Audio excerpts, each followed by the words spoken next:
Bases dropped on Thursday Thoughts here at STH. Welcome to Soccer's Morning Show. John here, you there. Hour number 2 is stacked. Kaylor Hodges, well, because, if you look at calendars, and I'm going to grab one of my 4 here to start off the show. So this is April, and so I'm going to try to hold it at an angle where it doesn't, reflect and shine for those of you watching on video, and you're going, dude, can you, change the angle a little bit because you're blinding me? Okay. So this is April, and you go down here Thursday all the way down to the 25th. First and foremost, it's the Boss's opening night for her play in suburban Atlanta. So looking forward to that, getting back into the acting scene. And Thursday's on the show, the last Thursday in the week, right there. It's our friends from the USL show. Kaylor Hodges coming in hour number 2. And we'll go over everything USL-ish. Morning, Alex. And we will catch up with Kaylor. I've told him to invite friends if they're interested. So we've got Kaylor Hodges in hour number 2, and also Thursday's wrap-up with our buddy Niko Moreno out in Seattle, and he'll take us through everything from a Pacific perspective in Major League Soccer. We'll go over the week that was. We'll get you ready for the week that will be, and take you through what's going on with the Sounders, too. So Western Conference talk with Niko, and MLS talk in general with Niko coming up at 10:35, last half hour of the show or so. Yes, Tom, we're going to talk about that in hour number 1. And so the Airborne DJ, Tom Russo, and Ropes, and all of our other resident Evertonian fans are reveling over the notion that Liverpool is blue. Over and over and over. So it was a busy day yesterday in the Premier League. We've got more stuff about VAR to talk about. Jason is heading down later today to Perry, and Perry will be the site of the Thursday night playoff throwdown, Thursday night special, Tuesday throwdown, Thursday special. So the Thursday playoff special a little before 6, and it'll be Trinity Christian and Perry, and Jason will be down there for that. So that'll be on the network at soccerdownhere.mixler.com. And it'll also be on the Mixler app. So what I would ask, nay request, is that you download the Mixler app, MIXLR, and then when you look up Soccer Down Here, you can sit there and go follow. And so every time that something live comes on, you go bang, and then you're notified. And that's exactly what it does. It goes bang. So you're notified when we do live events that are on our Mixler platform. All of the MLS Next Pro action is there. All our high school action is there. So all of our live broadcasts are on the Mixler site. So download the Mixler app, MIXLR, and set your notifications for Soccer Down Here.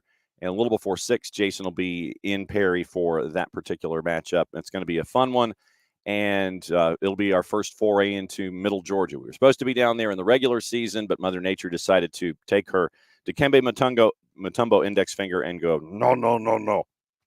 And there's 40-mile-an-hour winds, and folks were wondering whether or not they needed to go buy 40 cubits of wood, those kinds of things. So Trinity Christian, Perry, 6 o'clock. Sorry. Trinity Christian and Perry, 4A, 6 o'clock tonight. And so a little before 6, Jason will have that for you. So if you're just looking off a web browser, web address, soccerdownhere.mixlr.com.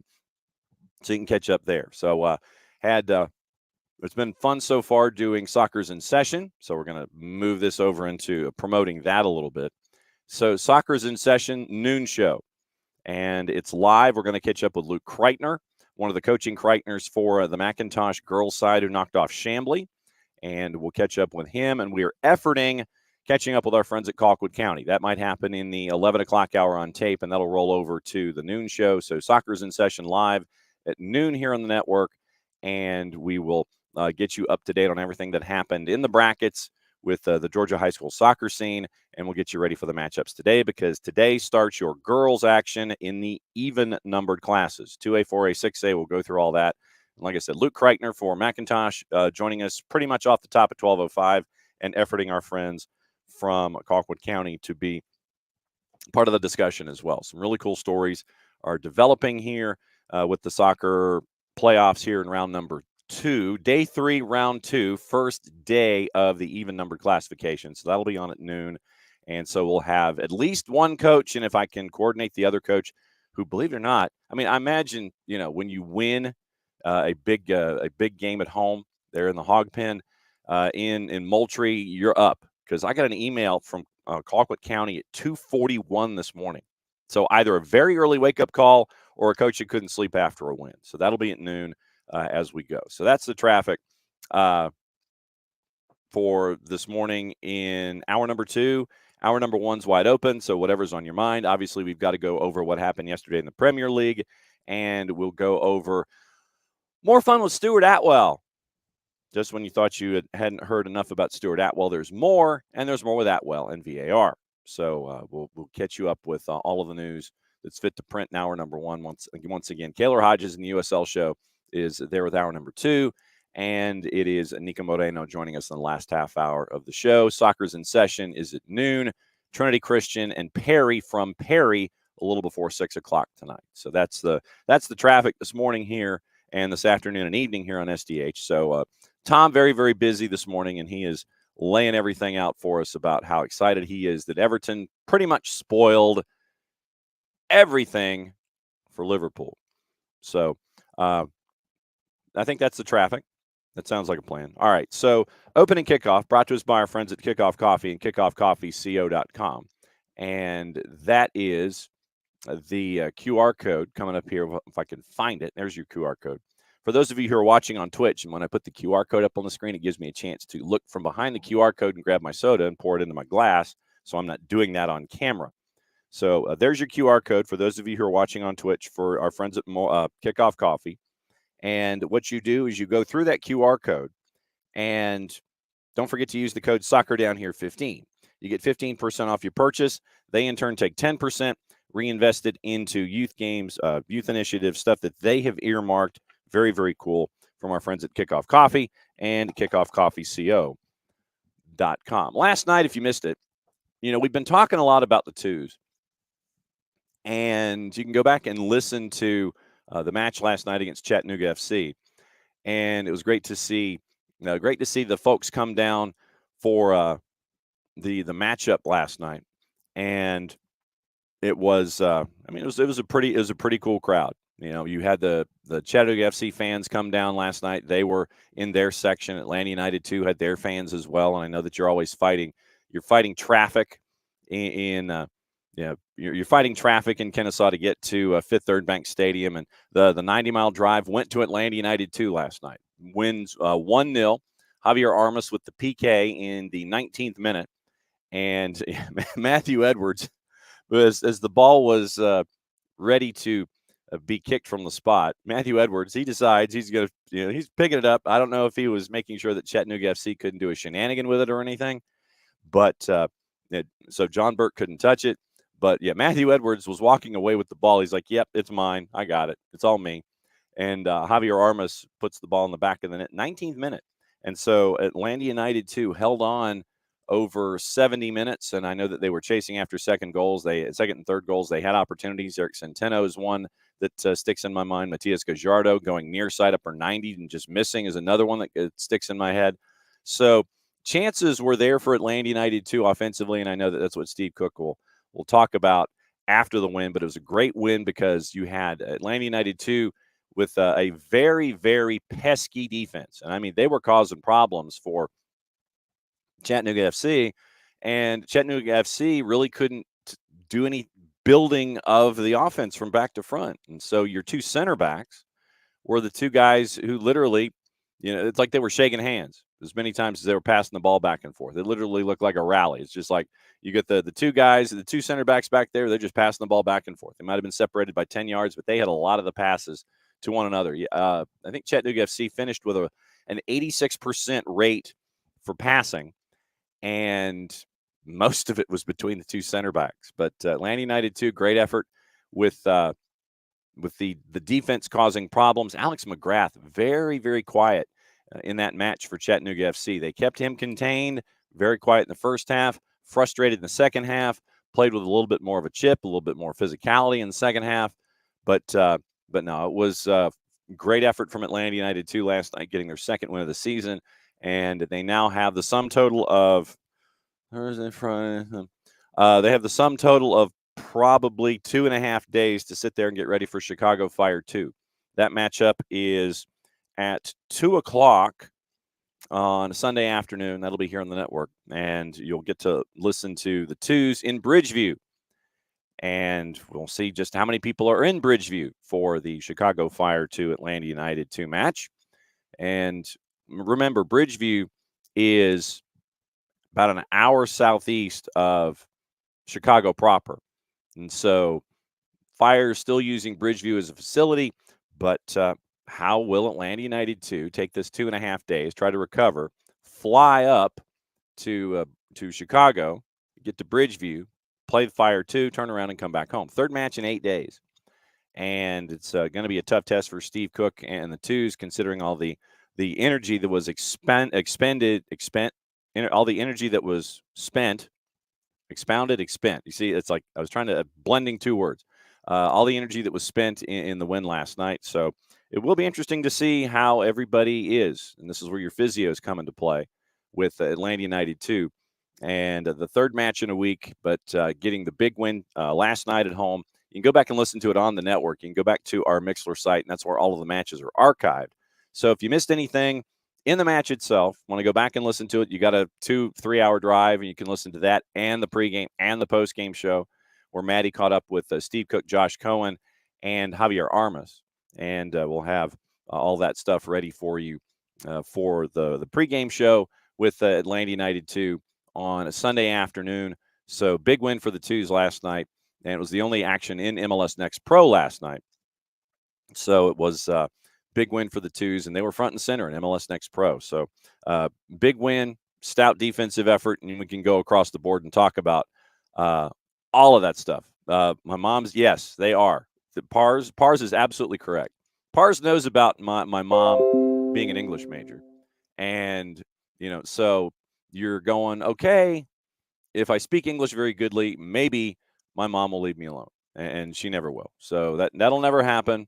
And my mom will just sit there and make sure that I have that specter of my mother hanging over my head when it comes to all of that stuff. And, yeah, I know I'm going to catch it. I do know that I'm going to catch it from my mom. I will guarantee you that. But there you go. That's opening kickoff. Yes. Yeah. Well, I mean, the thing is, Pars is like this. All right. So Pars comes in and he says in the Twitch pitch, he says, my mom's ears are with them words. That's true. And then he goes, she picks up the phone to dial into the show. Mercifully, we stopped doing that because I don't know. And if I could find it and play it on a holiday, I would. And this kind of goes into those who are plus ones who have been here from the absolute beginning. We had two providers ago. You had the capability to call into a switchboard. You activated the switchboard, and literally it was just like normal radio where someone can dial in and they're talking like a guest on a radio show over the phone. And Pars brings back the memory that we had someone who, I don't know if they were just, crashing the show, didn't know about it, thought it would be cool to come in and just dial up and go, and try to be, the obnoxious caller. And so we had a caller, Rusty, who called in, and I was in charge of the board that time. So Rusty calls in, and Rusty says something nonsensical, and I wish I could remember what it was. And so, we hang up. Phone rings again. The phone line activates again. Hit the activation. It's Rusty. And so Rusty says something else. And then I'm like, we'll hang up. So, what is it? Fool me once, shame on me, fool me twice, or fool me once, shame on me, fool me twice, shame on you. I think that's it. And so he calls a third question. He calls in for a third time. And I'm thinking, I'm taking it at face value that, first time, long time, don't know how this works, all this kind of stuff. So he calls in 3 times. And then the third time, I'm just like, yeah, okay, whatever. So that reminds me of our Rusty days when we had callers crash the switchboard, and I didn't know any better. But no, there are no picking up phones and dialing in. I have to send you the link to crash in, or if you have special papal dispensation to come in at any time and you know what the code is, you can come in and crash. We don't do phones anymore. Uh, Emilio's Emilio goes, English was my mother's second language. I didn't have that problem. But well, then let me ask you this: when you spoke Italian, did you have the non sequiturs that I did, and did your mom get after you for those? I mean, that's yeah. My mom, if my mom listened to the show, she would be horrified, absolutely horrified, absolutely horrified. Tom has a technical question.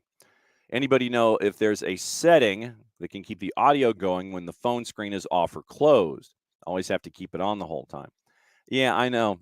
Traditionally, Tom, what I end up doing is I just keep my window open longer for before everything turns off, before the lights and everything turn off.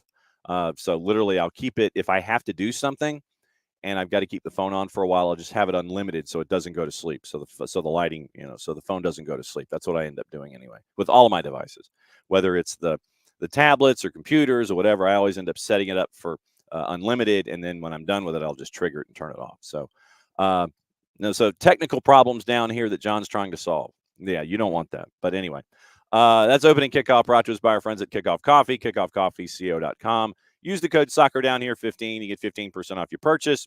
They in turn take 10%, reinvest it.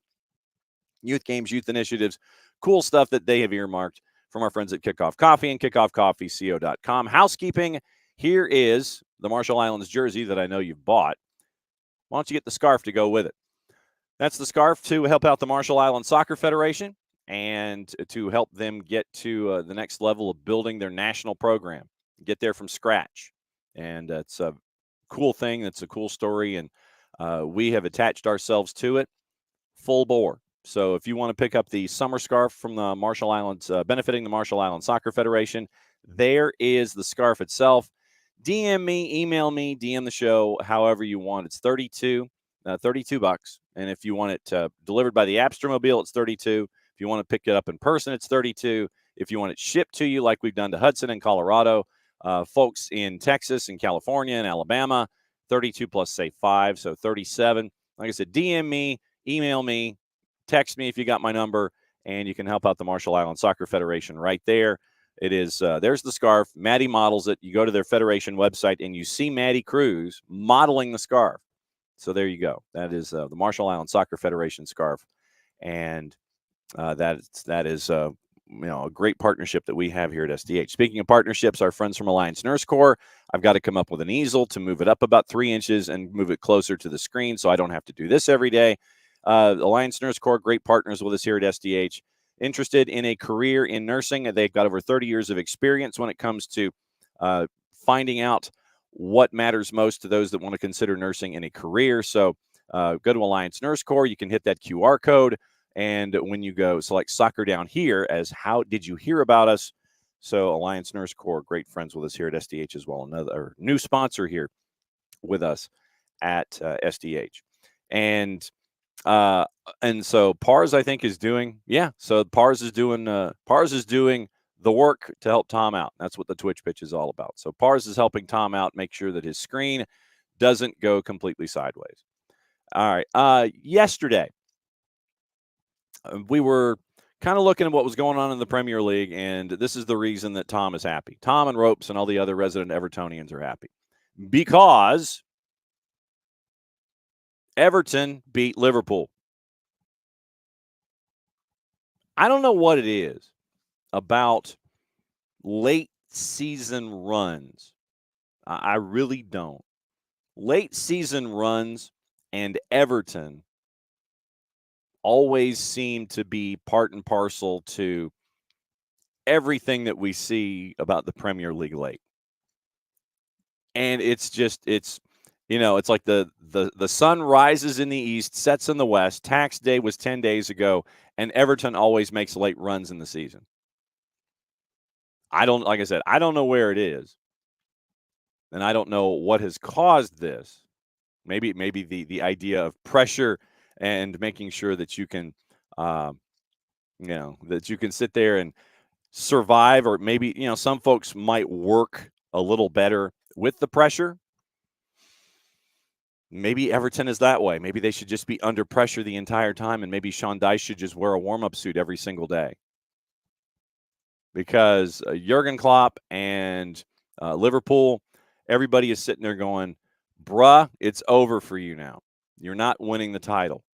And so now Sean Dyche has become a tracksuit manager. And it was one of those matches where you're going, okay, Everton is shocking the ish out of us by doing all of this to Liverpool. And they end up with the win. And right now, with the way things are standing as we're getting close to the end of the regular season across all the divisions, Everton is that much closer to staying up. And no matter what points deduction, appeal, anything could come their way, they might end up doing it on their own and not having to worry about it. Shock result yesterday. And looking at the juice boxes going in, which is, traditionally that's what we end up doing, is we look at juice boxes and we'll sit there and go, okay, massive favorite here, don't touch this one, don't touch this one. But I don't know what it is. And like I said, Tom and Ropes, they suffer through this greatly every single season. They really do. And it is the gnashing of teeth. It is the grinding of the nails. It is, the furrowed brow, the scratching of the scalp, all of that stuff. Everton yesterday at Goodison Park was a plus 644 in the composite to win that match. And they win it straight up 2-0. Liverpool was a minus 250. So basically you'd have to give $2.50 just to get $1 back. That ain't that good. So if you had placed $1 on Everton yesterday, you'd get $6.44 back. 2-0. Don't know how it happened. I know that Tom and Ropes and all the other resident Evertonian fans here on the show are not complaining. Crystal Palace, sorry, Alex, knocking off Newcastle 2-0. Manchester United was tied with Sheffield United at 2 before they ended up going on to win 4-2. And Bournemouth, we'll get into this one. Bournemouth beats Wolves at the Molineux 1-0 at a plus 149. They were favored going in. But our friend Stuart Atwell once again gets the people's eyebrow raised for more fun with VAR. And so what those matches do, and today Brighton and Manchester City play. So Haaland doubtful, Foden in. We'll see what happens. But because of what happened yesterday, all down at the bottom of the table, Everton is now 8 points clear with 4 matches to go. I think it's pretty safe. Just maybe get to the north of 10, so if in case they decide to knock you with another 10-point deduction, you won't have to worry about it. Get to 11 points, and then they dock you 10, you're still clear. That's the goal. Try to be 11 points clear of the drop before the end of the season because of that other appeal that's coming up. So right now, here's how it is. Top of the table once again. Arsenal and Liverpool. Liverpool 3 points behind Arsenal. Manchester City makes up one of their matches in hand today. They get the win over Brighton. They end up being a point behind Arsenal with a match in hand and 2 points clear of Liverpool. Villa's in 4th. Pretty comfortable. 6-point margin before Spurs. Spurs are comfortable in 5th. Manchester United's at 53 points. They've drawn 3 of their last 4, and everybody is staring at Arne Slot at Feyenoord to be the new head coach. Newcastle's in 7th. West Ham is in 8th. And then this is that second group or 2B group or whatever you want to call it. Newcastle 50, West Ham 48, Chelsea 47, Bournemouth at 45 after the win. Bournemouth right now 10th place. Bill Foley and Michael Jordan, I'm sure, incredibly happy individuals. Bournemouth right now 12 wins in 34. Everybody was saying, why did you sack Gary O'Neill and bring in Andoni Iraola? Now we know. It took a little while, but you've got Bournemouth, and Bournemouth better hang on to Dominic Solanke. So Bournemouth right now in 10th. Brighton 2 matches in hand there at 44. Wolves at 43. They've lost. They only have 2 points in their last 5 matches. Fulham's at 42. Crystal Palace at 39. Maybe that's Group 2. Group 3, if you want to talk about it, or Group 2C, Brentford's at 35, Everton's at 33. Everton's won 3 of their last 5, by the way. Only one match in their last 5 that they don't have points. And then the fun starts. 3 teams, 2 slots. Forest, who has gone complete heel with all of their social media, and everybody and their mother overseas in an administrative capacity seems to be ishing all over Evangelinas Marinakis and the team's approach to yelling at VAR. I don't know what you could do for any kind of punitive damages for Forest because it's, social media, it's a manager, and it's an owner who are lashing out. Fine, maybe. I don't know if you could do a points deduction because then you're setting a precedent. But keep an eye on Forest. And here's my question for you, now that we're talking about Forest in a bit. And this is more of a general question, so this might be the QOD here for hour number 1 to think about. Put your thinking caps on for this one. If you have a club that lashes out the way that Nottingham Forest is over VAR, if in an investigation by a higher power, in this case it would be the FA, if a higher power sits there and calls you out for it, and they wag their finger at you and say that you're not supposed to do that because, A, you're wrong, and B, it's against the spirit of the game, what should an appropriate punishment be? Because these days, and it's across the board, but since we're here in England talking about it, Nuno has said what he has said numerous occasions. No real punishment. Thomas Tuchel has said what he has said numerous occasions, and we all know about Thomas Tuchel, who's never been one to mince words.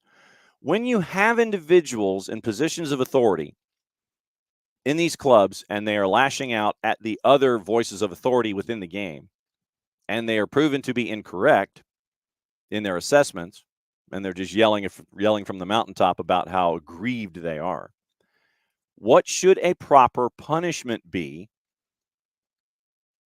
when managers and owners and administrators are yelling, and they're just basically yelling at refs or groups of power, the organizational structures? What should the proper punishment be, if there should be any punishment at all? Do you send a message to owners and managers sitting there saying you can't just say these kinds of things? Evangelinas Marinakis and the social media account at Nottingham Forest cannot say these kinds of things publicly because you are challenging the authority of the game. Or did we just chalk it up as mad dudes who are venting their spleens and just let it go? It's like, oh yeah, it's okay. That's just them. They're just yelling. In these cases where you have managers who are yelling at the relationships, and guy's a fan, shouldn't be here. You have Evangelinas Marinakis and social media campaigns and social media accounts that are yelling about what's wrong for the game. What should the proper punishment be? Rich Ransom says, just like in the NBA, it's a fine. Do you find the ever-loving you-know-what out of them to make a point? Do you sit there and it's like, I'm going to fine you, 6 figures for saying these kinds of things? Setting your precedent, what do you do? So Rich thinks it's a fine. How much of a fine do you make? Do you make a statement? Do you set a bar? Is it one of those where you go, what we'll do here is, we'll sue you, or no, sorry, we won't sue you. We'll fine you. We'll fine you X amount. You mouth off the first time, it's this. You mouth off a second time, it's this. You mouth off a third time, it's this, and a suspension, and, you go whatever. But when you have managers mouthing off and saying that, the guy shouldn't be here because he's a fan of the club that we're racing against to try to stay afloat, is it just a fine? Rich thinks so. So that's the That's the QOD for this morning. In the case of Nottingham Forest, since we're there, what do you do? If you're in charge, what do you do? So it's just, that, like I said, that was what was sticking in my collective craw this morning with all of the things that we are chasing after here.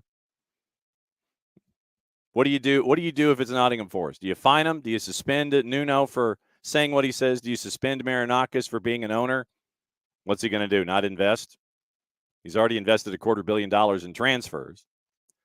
So, Marinakis is not going to stop investing. But what do you do? Do you silence an owner? Do you turn it into a fine? Those kinds of things. So that would be the QOD off the top of my head. But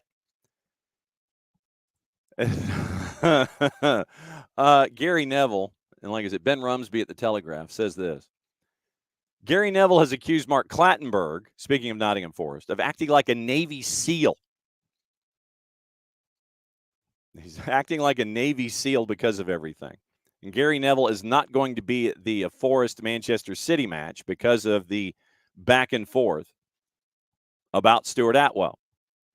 Neville, who has compared Forest's conduct to that of a mafia gang, he's not going to be there. Forest obviously mad about Neville's comments and are even understood to have discussed whether to take legal action over them. This is where we are these days, the litigious nature of our society. Somebody says something on television, "You have impugned me, sir." The only thing missing from Evangelinos Marinakis and Gary Neville is the two of them standing on a pitch. Marinakis takes out the white glove and slaps Neville over the, in the jaw with it. "You have impugned me, sir." Whack. 10 paces. Soccer ball at 10 paces. And so the implications of the comments by Neville, and now he's dodging any issue. He's going to go to Spurs instead. Neville said he'd received a message from a Forest fan on social media, and once again, we get it about social media, just asking whether you're at the Nottingham Forest Man City game. "I'm asking for 27,000 friends." Neville added, "I rang Sky up and said, I need the North London Derby on Sunday." "No, I'm at the North London Derby, by the way." And so Neville doubled down on his criticism of what Nottingham Forest did, or Vargham Forest, I guess we should call them by now, saying that Mark Clattenburg needs to resign. Quote, "You've got Clattenburg almost like a Navy SEAL in the director's box, crawling along to the CEO, whispering. Reason I asked him to resign was because if he actually saw that Luton tweet that went out, he actually has to distance himself from it, or he's part of it. If he's a part of it, I'm like, wow." The second part of it is it's football, right? If you're the leader of that football club, since Mark Clattenburg came in the last 10 games, they've won 1 match. In the 10 games before, they won 4. You never give football players or employees a get-out excuse ever. He's given them an excuse to not win. Now, that might sound crazy, but when you put that negativity in Niko Williams, he's probably a really good player. He's coming out on Sundays talking about referees. They're all consumed about referees. They've given themselves an excuse. Everyone's against us. That can be a motivator, sidebar. It's not working for them in this strategy of the way in which it's going. What they need to do is switch their mentality completely, forget about referees, get Clattenburg out of the director's box so cameras stop going on him, concentrate on football because they're going to go down if they're not careful. So we're not done with any of that. I can't say I'm surprised, mind you, that we're not done with it. Yeah, I mean, look, this is going to end up being a focus for the remainder of the season. That is not going to go away. And speaking of referees and the Premier League, we now get the release from James Ducker as to why Vincent Kompany was given a 2-game touchline ban and a £10,000 fine. Because apparently Vincent Kompany repeatedly branded Darren England an effing cheat. And I guess next time Bart's on, we need to ask about that. Because when you are when you are a part of something and you are labeled an effing cheat. When you're labeled an effing cheat, that goes up against everything. Everything that you worked for to this particular time, and you're labeled an effing cheat. That's what Vincent Kompany did to Darren England. That got him a 2-game ban and a fine. You're an effing cheat. He didn't use the word effing. And apparently he said it more than once. Got the red card for his behavior in the 2-2 draw against Chelsea. But Kompany labeled Darren England apparently an effing cheat. The independent committee met on April 10th. FA released the written reasons from the hearing. One of the games is suspended until the end of the year. James Bell and an AR for that match was the one who came forward after England awarded Chelsea a penalty following the foul on Mudryk by Lawrence Assignon. Quote, following the award of a penalty to Chelsea in the 40th minute, the Burnley manager reacted angrily by moving out of his technical area, throwing his arms aggressively and shouting at the referee. Continues. As the decision was being checked, I attempted to use members of his own technical area staff to calm him down, but Mr. Kompany persisted to insult the referee by pointing towards him and calling him an effing cheat numerous times. Despite the attempts to calm him down, Mr. Kompany then entered the field of play briefly, again gesturing toward the referee and shouting, "You're an effing cheat." I informed the referee that a stage 2 red card sanction was required for the Burnley manager. As Darren came over to issue the red card, Mr. Kompany again said, "Effing cheat." See, now I need to go look at the video to see if this is what he was saying. After his sending off, Mr. Kompany remained in the technical area for some time, causing a delay to restart of the game before he eventually made his way down the tunnel, end quote. Kompany admitted his language and or behavior during the game, quote, was improper and or abusive and or insulting toward a match official, as well as questioning the integrity of an official. He attended the hearing not to justify his behavior, but to apologize personally. His solicitor had said the incident was out of character and that the red mist had overtaken him. The red mist. I have to remember that. The red mist has overtaken us. Burnley also sent a letter in support of their manager, citing the intense pressure of the relegation battle. But the red mist has overtaken him. The red mist. I have to remember that one. You get in trouble with your boss at work. You go, it's like, the red mist has overtaken me. I'm sorry. I've got to remember that one. The red mist. And we mentioned Stuart Atwell. The Bournemouth Wolves match yesterday. Atwell was, maybe looking for a little quiet. Not so fast, my friend. I needed my Ticonderoga number 2 pencil. So yesterday,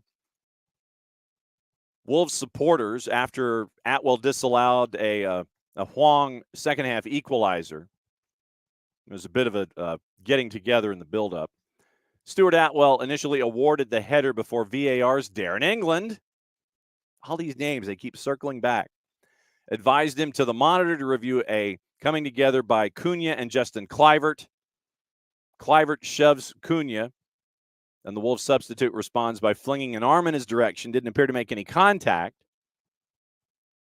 But Kluivert did not appeal after Wong converted the cross. Gary O'Neill placed his hands on his head, and the fans let Atwell know the rest. It's not football anymore, what they were yelling. So you have Stuart Atwell and Darren England. 2 guys that we talked about in previous paragraphs. They come back and we get mentioned with the Bournemouth and Wolves matchup. Bournemouth once again with the win. Stuart Atwell. Ooh. That is not a kind week. That is not a kind week for those 2 individuals. Manchester United apparently, and we talk about PSR, there is a thought out there right now with the Premier League that the Premier League wants to do this. What they want to do is involving profit and sustainability. Apparently, there are new proposals that would change PSR. The introduction of anchoring for the top flight, a system whereby the biggest spenders in the league would be tethered to the income of the last place club. So the income of Sheffield United, for the moment, would be a direct link to anything that you could do if you were, say, Arsenal, Manchester City. Good luck on that passing. The idea behind the anchoring, according to our friends at The Guardian, is to limit the gap in spending between the richer and poorer clubs. That's not going to work. Sorry. That is not going to work. You have the policy's been mooted within the Premier League for some time. Proposal was made last year, arguing the maximum any club could spend on wages should be capped at 4 to 5 times the money received in TV revenue by the last place team in the division. United believe that a model would limit the ability of clubs at the top of the division to grow, and the way to encourage more competitiveness would be to improve the ability of the middle-ranking clubs to invest. Premier League has said it will revise PSR after a season of what they were dealing with Everton and Forest. Clubs and supporters alike both hate it. Premier League has deferred making an offer to the EFL on revenue distribution pending the outcome of their cost control discussions. The anchoring proposals are to be discussed at the shareholders meeting next week for the league. Final decision hopefully to be made in time for the all governors meeting in June. Last month, the clubs agreed unanimously to adopt another form of cost control, limited player-related spending to a percentage of revenue. And this model, similar to rules being introduced by UEFA into club competitions, mandatory for all clubs who qualify for Europe. Cost controls could run alongside anchoring if approved, rolled out in shadow form in time for next season.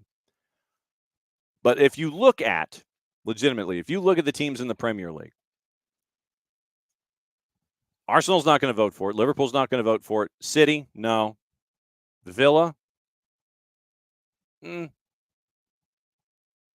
Emery has done with the resources that he has been given the fourth place finish currently, and they have them headed for Europe. So I don't know. Spurs are going to want to invest. United doesn't like it, so that's 5 of the top 6 we're fairly sure of. Newcastle is probably voting no. West Ham, probably voting yes. Chelsea voting no. So that's 6-3. Bournemouth is finding an investor. Morning, Abby. Bournemouth had found an investor in Bill Foley.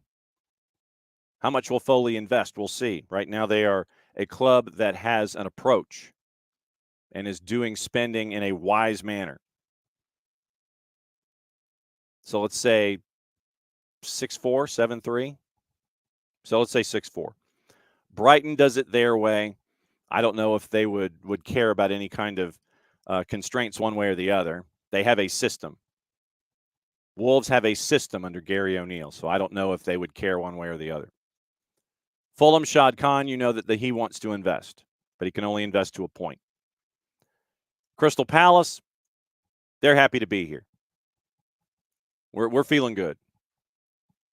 You know, as long as they are doing just enough to be right there, you know, they're B minus, C plus. They're hanging in right there.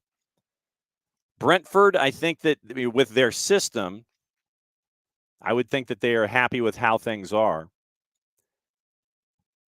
But you've got to find those players that you can bring in like an Ivan Toney, and then when they improve, you can turn them around into a larger investment, bring in more players, and so on and so on. I think that Ivan Toney is the first test for Brentford to figure out what's going on with their system, what they can get, how they can reinvest it. We'll see with Ivan Toney. Everton, it's going to depend on the owners and who the new owners are. 777, we've talked about it ad infinitum. Don't do it. Don't do it.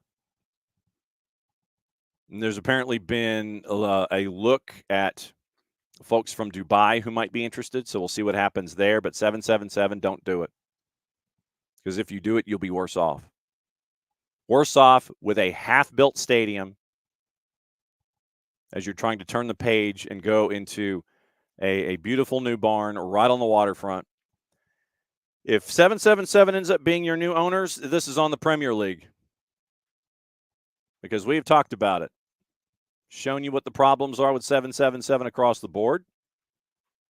And if the director's test and the ownership test approves 777, I fear for you. I'll say it right now. I fear for Everton if 777 is approved. Evangelinus Marinakis in Nottingham Forest, he'll spend forever. I don't think he would vote no because he wants to just spend.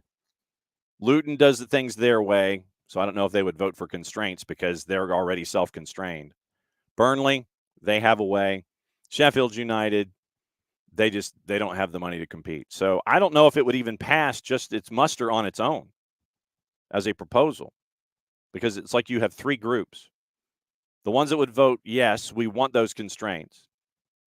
2, the clubs that invest and don't want them. And 3, the clubs that have a system and may not necessarily need the ceiling and the ladder to begin with. So I don't know. It seems like much ado about nothing by the time we're done. I don't see it passing when you get to the meetings in June. As we've gotten into the discussion about the Premier League this morning, I know it's been a bit of a deep dive. Mickey FC, thanks for coming by. We don't traditionally talk this much about the Prem. We do talk about it a lot, but devoting an entire hour just because of all the newsmaker stuff that's here. Refs don't know what they're doing in England. They too much rely on VAR, not their own decisions. Rich, Shad Khan takes AEW's checkbook out of Tony's hands. Fulham would have more money. True. I mean, when AEW is bringing in Ospreay and Okada and just all of the talent that they do have, and think of the talent that's injured. There's a lot of money being invested in AEW right now. A lot of the worldwide talent is there. I think they're doing just focus on yourself. Don't look at everybody else. Do your own thing. That's my biggest thing. You've got all these great names. Do your own thing. Tom says that Bramley Moore Dock is way more than half built. What about the infrastructure and the pipes? Is any of that done? No, Tom says check out the progress videos on YouTube.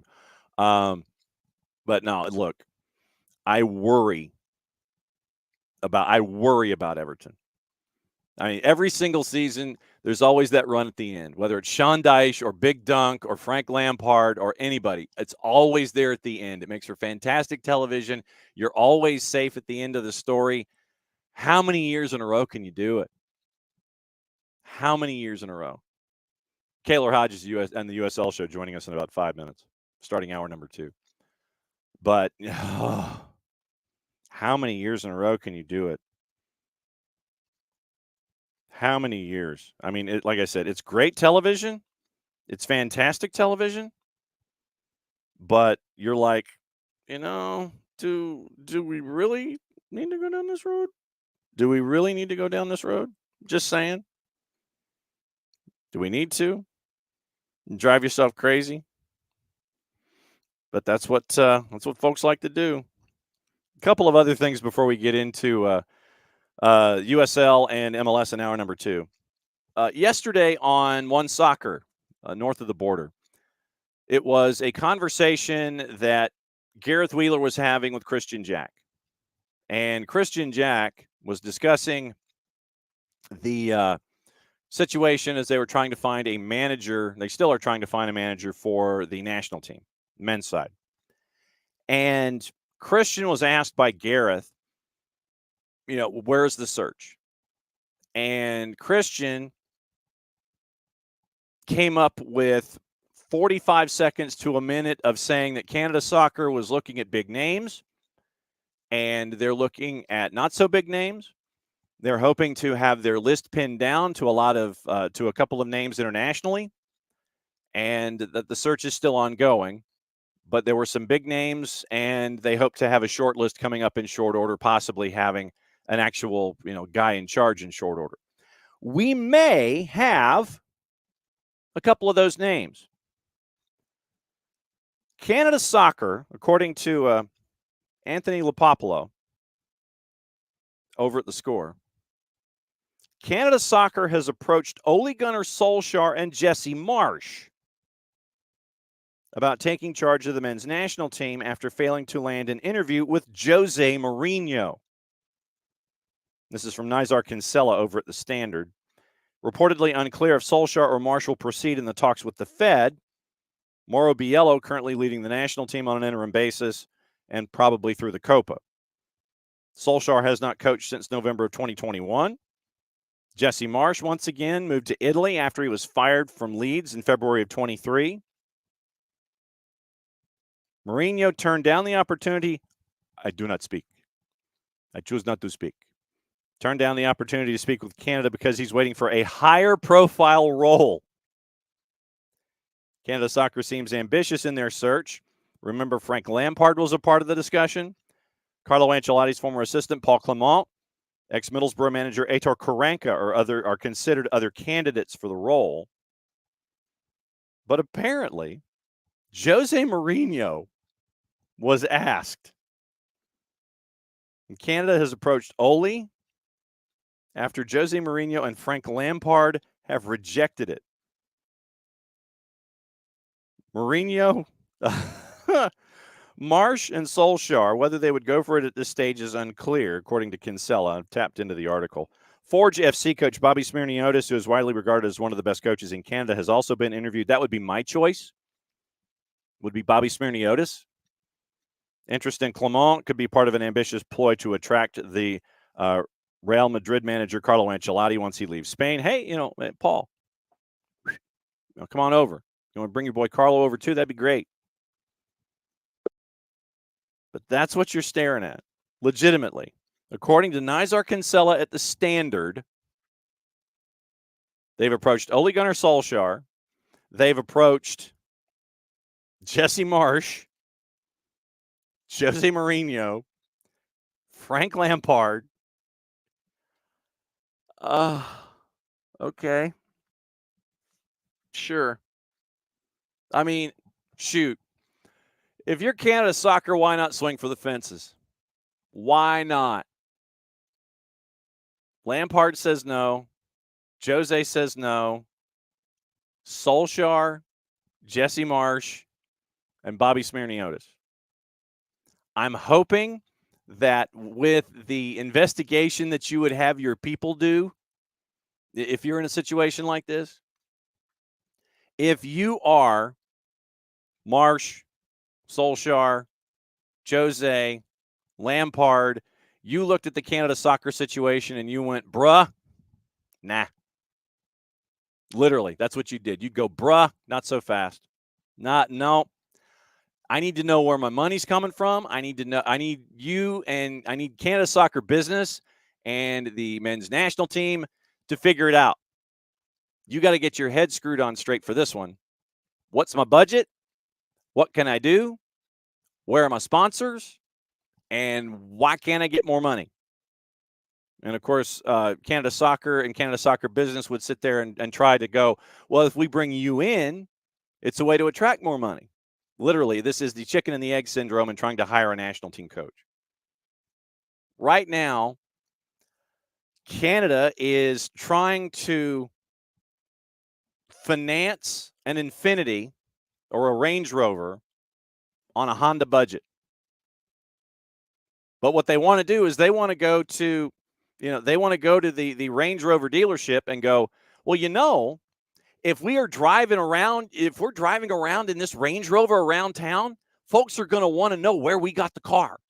They're going to want to know. They're going to come to the dealership and they're going to buy more Range Rovers. Literally, that's the approach here. You're trying to go to the big dealership at the end of the block and go, I want that car. And the salesman's like, okay, your credit report sucks. But no, it'll be great because what I'll do is I'll bring in more business. More people will be here.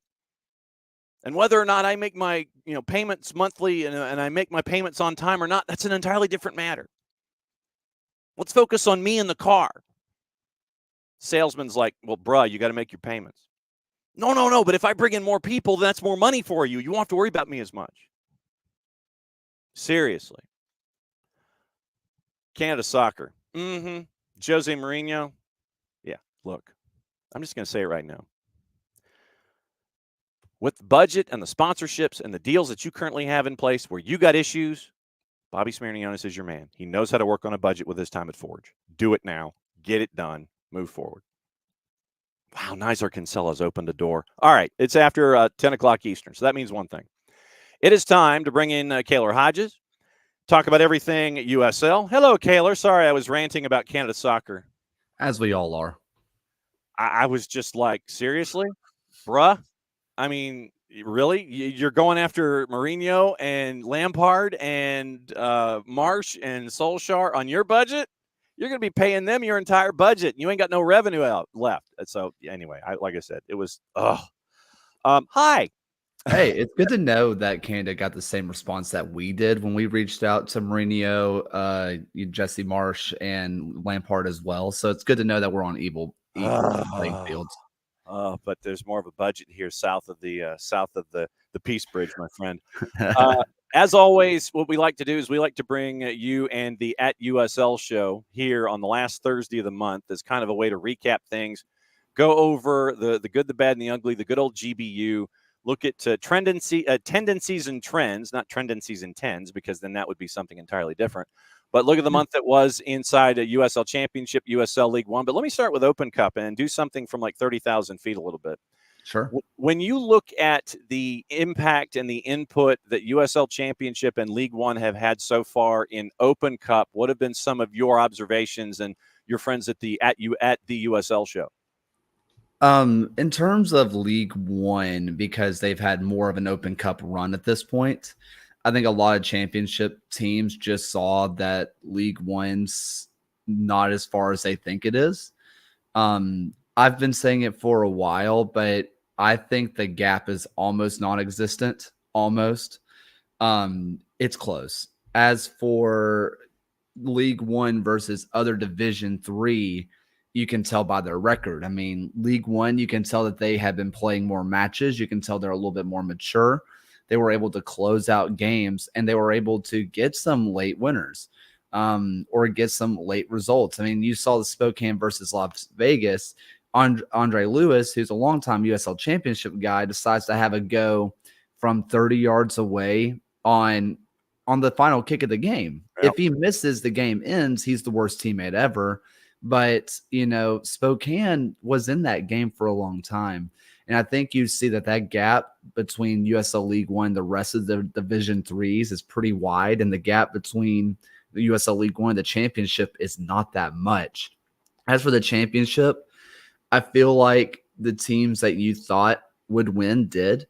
I feel like the teams that you kind of put on upset alert got upset. And I know that seems like really hard-hitting analysis, but it does kind of show that the gap is already there in the championship. Your haves and have-nots are really showing why.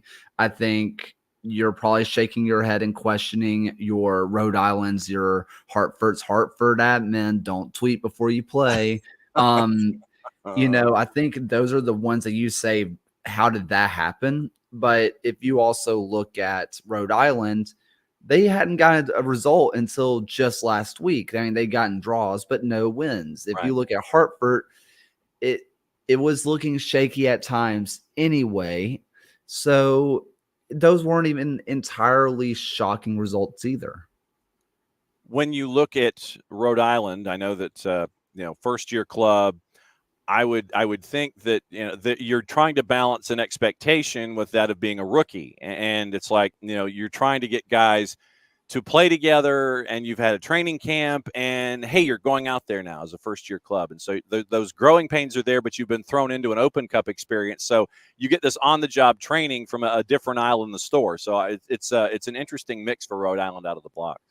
Yeah, League One. I mean, when you look at their League One match or when they did the Open Cup match against Charlotte, guy like Jackson Lee. Jackson Lee came to Rhode Island to get experience. He was going to be an MLS 2 guy, at best a starter in MLS 2. And he comes over to Rhode Island to be a GK2 with the senior squad. And Coque Vegas gets hurt, and he is thrust into first team action with adults, which wouldn't have happened in MLS Next Pro. And he starts off hot, but then he gets it. He kind of gets it to him, conceding 4 goals. A couple of those, you say that's a first year professional. And that's why it sucks, but that's why you do go to the championship. You go to League One right away, as opposed to maybe Next Pro, because playing against grown men, even if they are in the division below you, that is just a completely different animal than college or your, academy leagues. And this is what we saw before a lot of the MLS second team sides moved over to MLS Next Pro, is that you had those matchups with the second teams from Major League Soccer with young men, and I'm not kidding, 16, 17, 18 years old, going up against those adults that are twice your age. Now it's just more self-contained when it comes to these individual franchises. So it is young men getting first team minutes against other first teams. It's like first team versus first team. This is not first team versus second team. You're a 16, 17, 18-year-old. You're being thrust into a situation right from the beginning. Yeah, and it's a good learning experience. And, I'm one of the people, don't shoot me, even though I'm on the USL show. MLS Next Pro does have a place in this country. Yeah. And that was a thing that was a big talking point a few weeks ago with MLS Next Pro bad and people want to just get their shots in. It has a very important place in this country. The first 3 letters is what scares people, but there is a point. There are academy leagues everywhere. The Premier League does it. The Bundesliga does it. Everywhere does it. It's a good place for those guys to learn. But if you want to be a professional, going to your league wins, your championships, that's a great place to get real world adult league experience.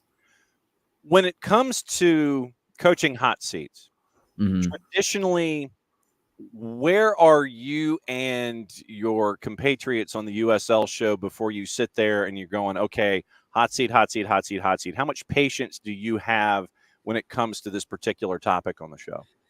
Unless there is a scandal or it is just truly horribly awful, and forget names on paper. If they just look poorly coached, I think we all typically give a year and a half. Let them get 1 full off season, maybe 2 full off seasons to build their roster, and then you go from there. Which, speaking of hot seat, I think right now for us, there's only one hot seat, one true hot seat, and that's Brian Clare out in El Paso. Yeah. He's had 2 full off seasons, and he's built the roster that he wants, apparently, and it looks horrid. Just absolutely abysmal. He is, square peg, round hole, round square peg, whatever it is. Yes. That's what he's doing. As I don't know if you can hear my cat just absolutely raising havoc. So nothing wrong with that, brother. We got pets all over the place in our studio. Yeah. So just wanted to, it's like, what is going on? That's what's going on. That's all good. But Clare out, he's, I think, the only one that's truly on our hot seat right now. How much does the early season schedule compression lend itself to the opinion? Because it was 3 matches in the first week of the season alone for to get those matches in, and they didn't do well out of the blocks, and it hasn't it's been compounded ever since because they're 0-5-2 in their first 7, but 3 of those I think happened in the first week of the season. Well, don't forget about the friendly that they put together and their Open Cup match. I mean, so what they did, I think if I remember the number right, and Phil can correct me later from Seriously Loco, 5 matches in 2 weeks, I think it was, and that was a friendly that they organized right in the middle of the heart of their fixture congestion. They started off congested and just said, "We'll put that in there." It was dumb. I think the biggest issue is not the results, it's how they're happening. Right. He is forcing this three back with Bolu Akinyode as a center back who is, if he's playing center mid, he is in the conversation of the best holding midfielder in the league. And I will go ahead and say if he is playing holding mid, he's the best one. I don't think it gets better besides maybe Aaron Malloy, but those are 1A, 1B to me. He's playing him at center back because he is so just hell-bent on playing a 5 at the back system. When if you were to change the system to a 4-2-3-1, a 4-3-3, maybe copy and paste exactly what Hartford's doing and put it on El Paso, Mhm. I think that team goes from losing late to winning big. I think that's all he has to change, but he just has a refusal to do it.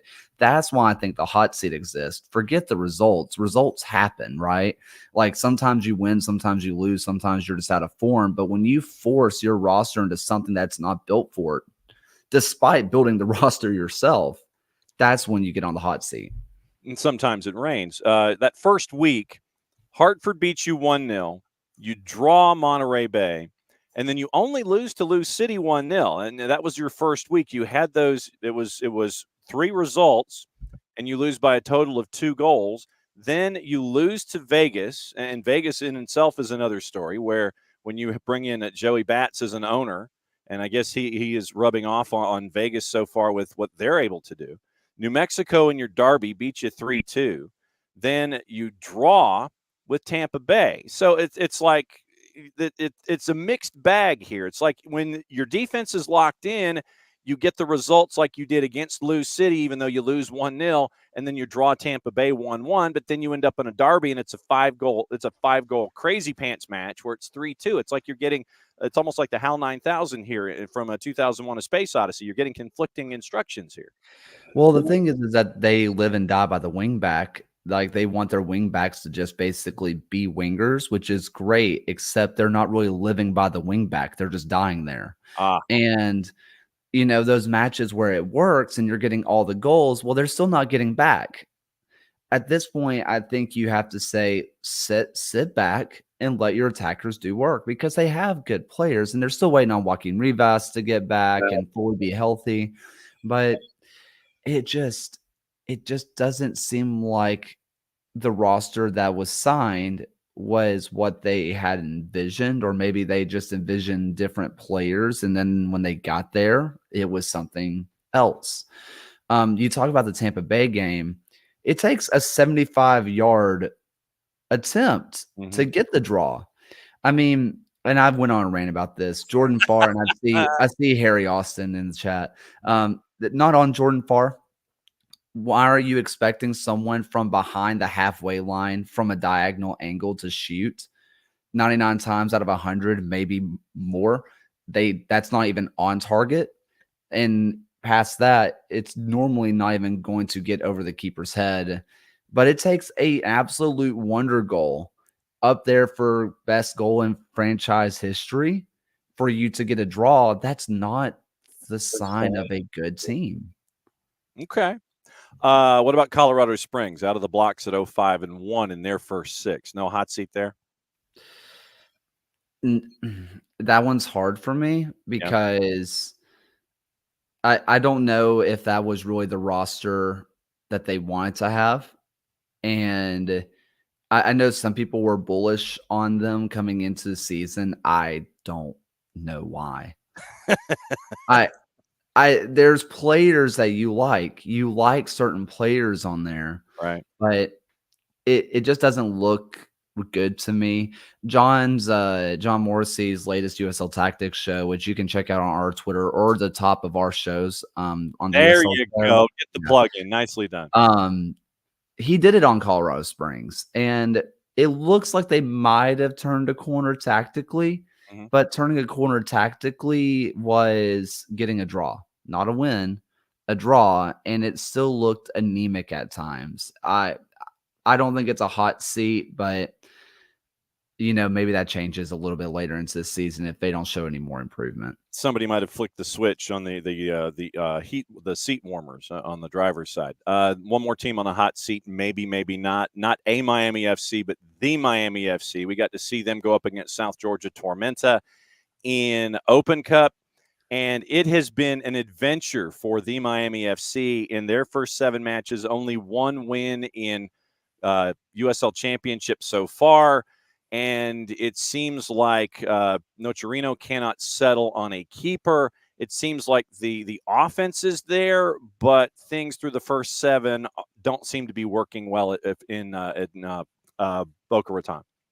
Considering the fact that they were unanimously picked to be the last place team in our fan vote, which got over 150 votes from USL Championship teams, and they were the unanimous 150 people all said that they would be the worst. That said, Miami, they went cheap because when they spent a lot of money, they were bang average. And now they are saving a lot of money. And when they are clicking, it looks pretty good. That's the thing. At the start of the year, they were really showing signs. They were really showing that they could be decent. Now, title contenders, no. Playoff team, maybe. But I think they've already shown more potential than anybody gave them credit for. And if they continue just being awful, that is, maybe you talk about it, but they were built to be cheap. They were built to be affordable. They were built to just kind of bridge the gap. And I think that's what happened. That said, on the goalkeeper thing, I think what you're looking at is just I don't think they really know what they want in terms of style. Because Ndai, he seems like a guy who, whenever I watched him, he doesn't seem as comfortable with dealing with the ball at his feet, more specifically pressure. And maybe that's what they want, is just a little bit more of a ball playing goalkeeper. But, those are truly hard to come by. And so I think you kind of have to deal with it. I like Ndai. I think he had a howler, obviously, against Legion this last weekend. But even then, I don't really think that was as much of a howler because he lost his footing. But if you saw, there was another play that I posted by Legion's goalkeeper, Romero, where it was the same exact ball played. He let Romero, the 17-year-old, let it come in a little bit deeper. He decided to take on and have a proper challenge. But even then, he misread the ball when it hit the ground. So something tells me that on the ground, there is like a divot somewhere, or there's an extra slick spot, because at the same time that the ball hit that exact same spot for both players, they both misread it. Oh, wow. And I decided to attack it head on. Meanwhile, Romero let it come in a little bit deeper. So Romero had more time to react to whatever's wrong with the pitch there. Meanwhile, and I just had to deal with it. And so, looking at the Miami FC, it'll be the color your own adventure coloring book so far in USL Championship. As for the Tormenta side, that just want to say it real fast. Yeah. A team who has never lost to a championship team in Open Cup match, it's no longer a cup set. I mean, I don't think there's a single team in the championship who can go into playing Tormenta in the Open Cup and say they feel even okay. I mean, I know eventually Dell is going to get in here, Ben's going to get in here, and they're going to hear me say this, but Tormenta should be, or Charleston should be, a little scared. I understand that Charleston is an absolute wagon and is one of the top 2-3 teams in the championship. Right. But US Open Cup Tormenta is just another monster. I mean, it literally is one and done. You sit there and you look at film and you make sure that you know what's going on. But yeah, it's going to be fun with Ian Cameron and Ben Pierman in the next round. Now that in the Alonso division, let's go from the questionable parts to the successful stuff. We'll go from the bad and the ugly to the good here. As Kaylor Hodges from at the USL show on Twitter is hanging out with us as he always does for the last Thursday of the month. The West is the standard shootout that we know it to be. Right now, you got 5 teams separated by 3 points at the quarter pole. Sacramento, Monterey Bay, New Mexico United, San Antonio, and Harry's whooping on that. And then our friends at the O&B Soccer Cast, they're happy as well because they're at 12 points. So 5 teams within 3 points at the quarter pole. And then in the East, Charleston off and running. No real surprise. Once again, 18 points in their first 8 matches. Lou City and Detroit City 3 points behind, and the only other 2 teams that have double-digit points, Tampa Bay and the Birmingham Legion at the home of at Kaler Hodges and at the USL show. So of these races that we're seeing so far, the West is the West, and they ain't wasting no time. Yeah, the West. I mean, I think you're looking at New Mexico United, and you know what? Greg Hurst, he is showing who he was back in Omaha. Mm-hmm. And I said it on this last show. I knew that Greg Hurst was a lot better than he has been in previous years. On his first goal of the season, he takes a touch around the keeper and he spills it a little bit. It was a bit of a heavy touch. It looked a little clunky. These last 2 years that Greg Hurst would have squared it right at the defender that was in net or would have put it straight into the side netting. He tucks it away very well. Mm-hmm. And that was what we saw when he was back at Union Omaha. Alex Tambakis has been on my chopping block of I can't stand watching him for a couple years now, and he's shutting me up. He is playing the best that he has in years. Yeah. And you know, in order for any team to win a championship, you have to have somebody click. And no better person than your star striker and your goalkeeper, huh? I mean, like sometimes that's all you need. And New Mexico is really impressing me. Monterey Bay, we talked about this. If you look at names on paper, it looks like they downgraded from last year. But if you look at the way that they're playing, just improvements to personnel on the field, this is such a better team than last year. And having your Alex Dixon and your Tristan Traeger on the same pitch is disgustingly good. And having somebody feed those players is great. I think that they are showing what I kind of hope they would be last year. For Sacramento, they are still just a wagon. They showed against Orange County just this last week when they decide to wake up a little bit to have one more cup of coffee that day, that you just can't touch them. Yeah, because it looked like all year that they just were disinterested.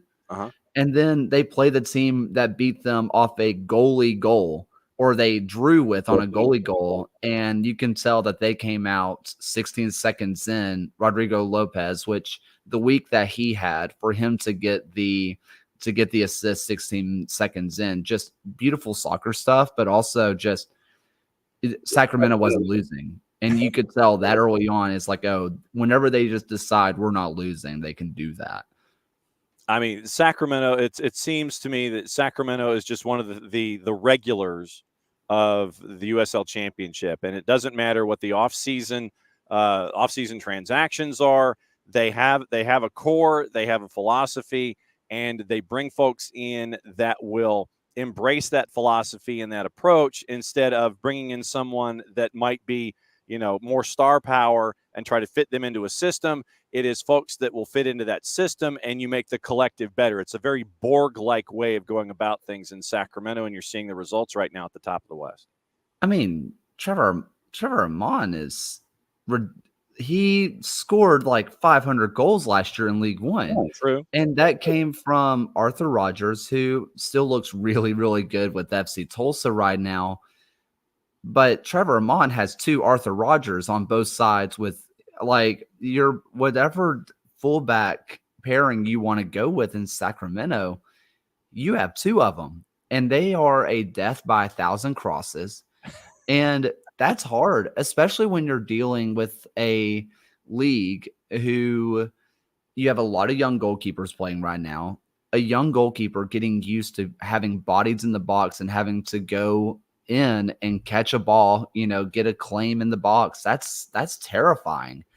And even so, even if you deal with it 30 crosses in, the 31st comes in, you're a little bit unmarked, and it's a free header to whomever's in the box. They are a death by 1,000 crosses, and it works. And Trevor Amon is just built for that. And you know that Eamon Zayed really could use Trevor right now with Hailstorm in USL League One. One other question before you go, and it has to do with the Jägermeister Cup.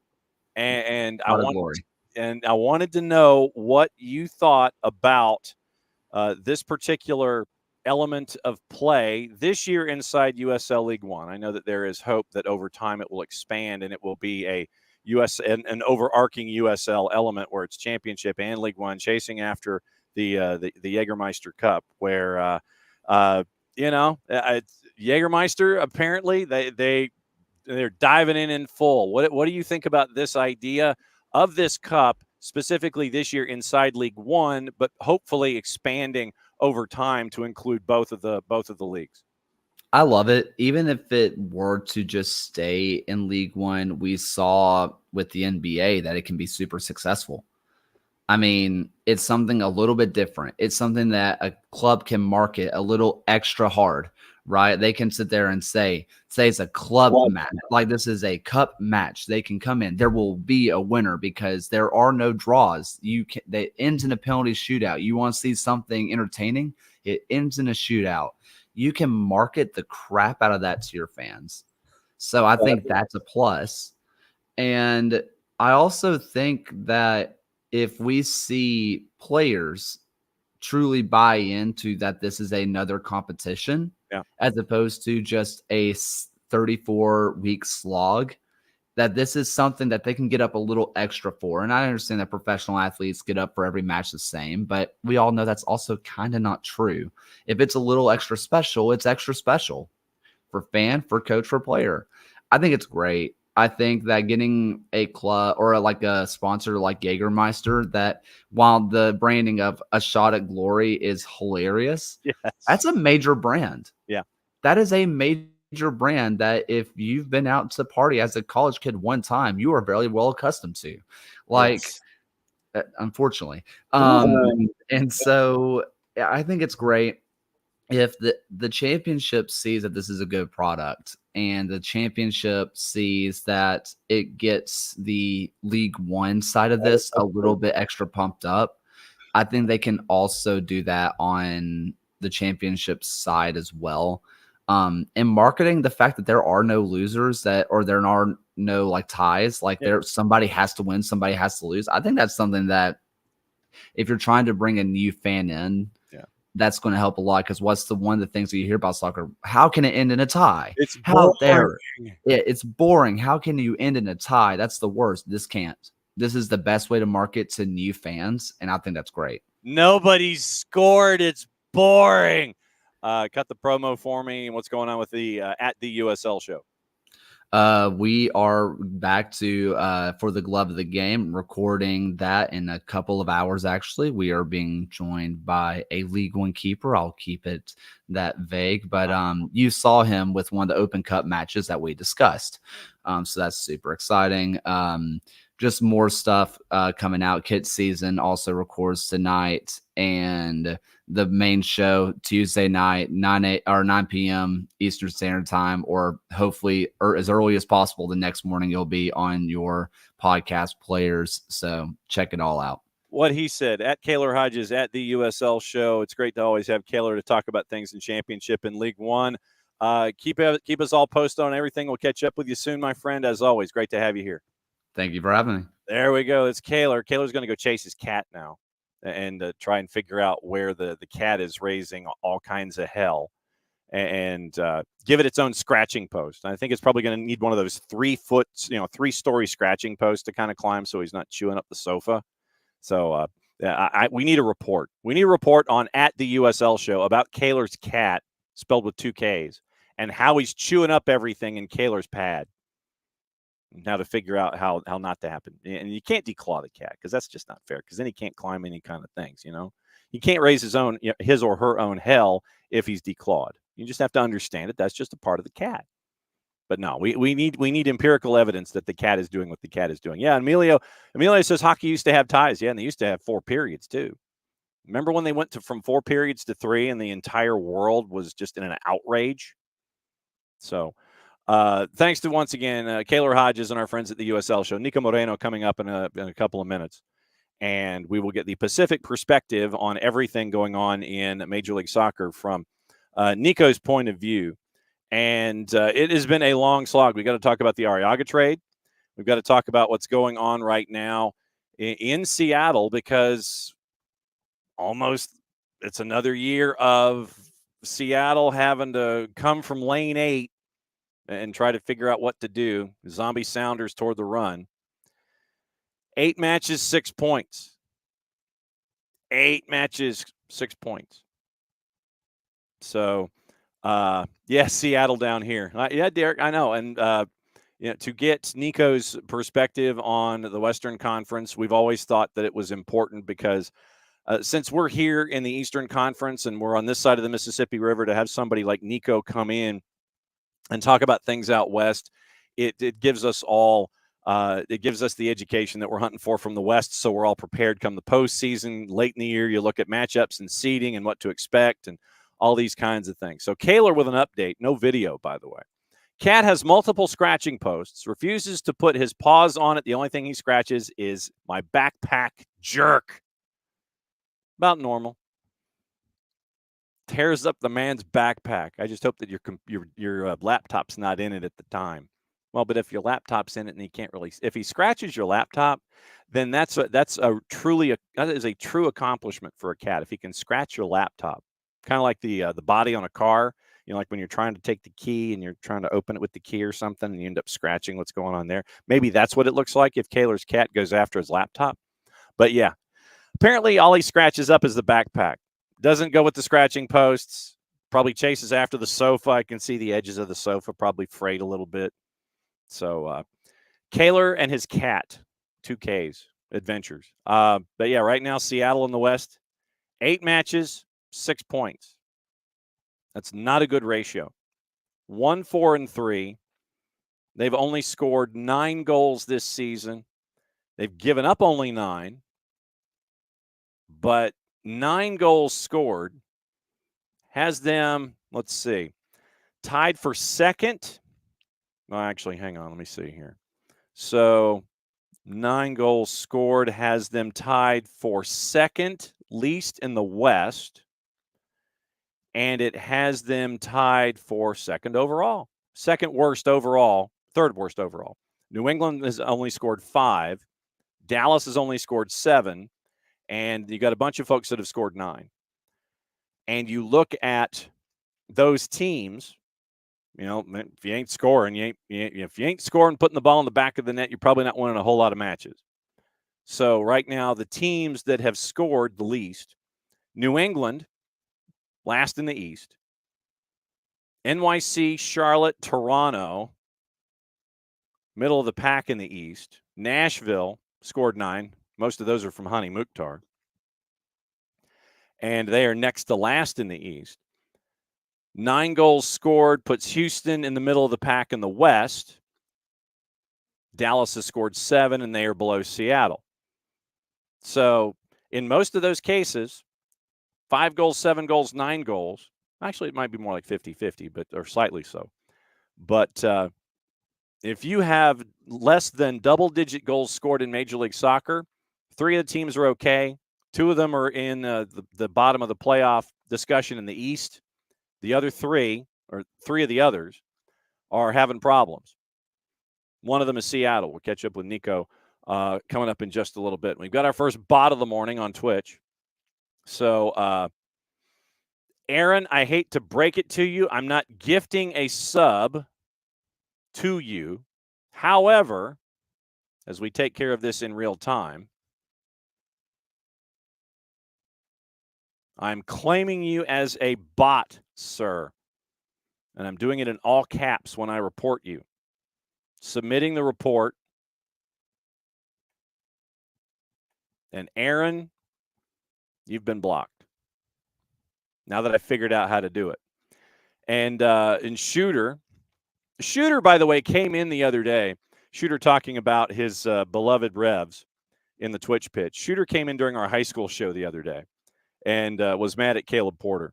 So once again, remember, noon Eastern, it is the live high school show. It is Soccer's in Session, presented by our friends at Kaiser Permanente. Every day during the playoffs, we go live at noon to break everything down in the Georgia high school playoffs, where you have three of the top five boys teams in the national rankings, with River Ridge and McIntosh and Hillgrove. The Georgia high school kids the coaches would outcoach Porter. Maybe. There are a couple of great coaches here in the state of Georgia, and it would be an interesting dynamic if you had a staff of, say, Frank Zamora Johnson Gainesville and his staff, Matt Cheeves at Dalton and his staff, Bunky Colvin and McIntosh and his staff, Phil Thomas and River Ridge and his staff, and the staff at Hillgrove. If you decided to take those staffs and go up against the New England Revolution, I'm sure the game would be incredibly competitive if the high school coaches could pick their roster. You give the high school coaches a roster to pick from, they lay it all out. It'd be a fun one. Do it for charity. Come up with a charity of our choosing. And we have the high school coaches versus Caleb Porter challenge, the New England Revolution. I think it'd be a fun one. I think that'd be pretty cool, actually. But so we've reported our bot for the morning. But that's always a fun thing to do. But yeah, I mean, right now the Western Conference, as we'll talk about it. We talked about hot seats in previous weeks. I think some seats have only gotten hotter. Lucci Gonzalez. But the thing about, and like I said, I think the thing about Lucci is when you think about San Jose, I think John Fisher's focused on his Sacramento ball club.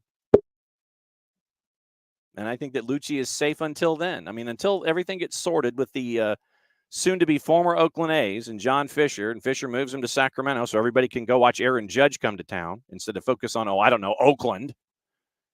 You end up with a guy who's focused on other things. So it is that time. It's the last half hour of the show on a Thursday, which means we check and see what the mug is. We check and see how many cups of coffee he is in. And you know what? I'm going to find the open. I'm gonna roll the open. That's where we are. So here we go. Here's the open, because this guy's next.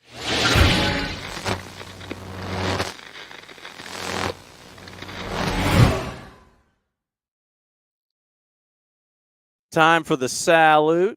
Niko, good to see you, my friend. Hey, what's going on, peeps? Just happy to be here. I got my 20-ounce Juan Valdez, the Colombian mountains within the mug. That is the one today. It's my 20-ounce cup because today I've had no time. This first one, but it's 20 ounces. I might be halfway down. This mug says I got no time but to fill that cup one time and move on with my day. Needed to get down here, talk to my guys from SDH, and here I am. All right, so let's break it all down. I was discussing before you came on how we talked about hot seats, and I know that we got to talk about what's going on in Seattle because the roster is one man lighter. There was a trade that happened right at the edge of the deadline, and Javier Arriaga no longer a part of the discussion with you on a daily basis. What, in the grand scheme of things, does this mean, not having Arriaga around and him going off into other places inside Major League Soccer? Well, look, honestly, it's a long time coming. This actually should have happened before the season even started. He's been in the trade block for, I want to say, year and a half, about a year, coming into the season by simply bringing in Nathan and even Bell from San Luis City. I think the plan was we're going to have a couple of guys that are going to come in and take the spots of A.B. Sissoko, who obviously no longer with the team. And it all appeared that the starting duo was going to be Yamar, Jackson Reagan, and then the backups were going to be Nathan, then, maybe Bell, maybe if necessary, in a three-man back line, Nuhu, and that Javi was going to be moved. However, I feel like the Sounders, Craig Weibold, the front office, might have maybe not necessarily. Maybe they had the offers that did not fulfill what they were looking for. Yeah. I think that maybe they overestimated the value of Javier Arriaga. Maybe they gambled by saying, hey, we're going to push this out all the way down to the last day of the trade window where teams are desperate, where maybe there's injuries to rosters, and we'll get the best value out of Javier Arriaga.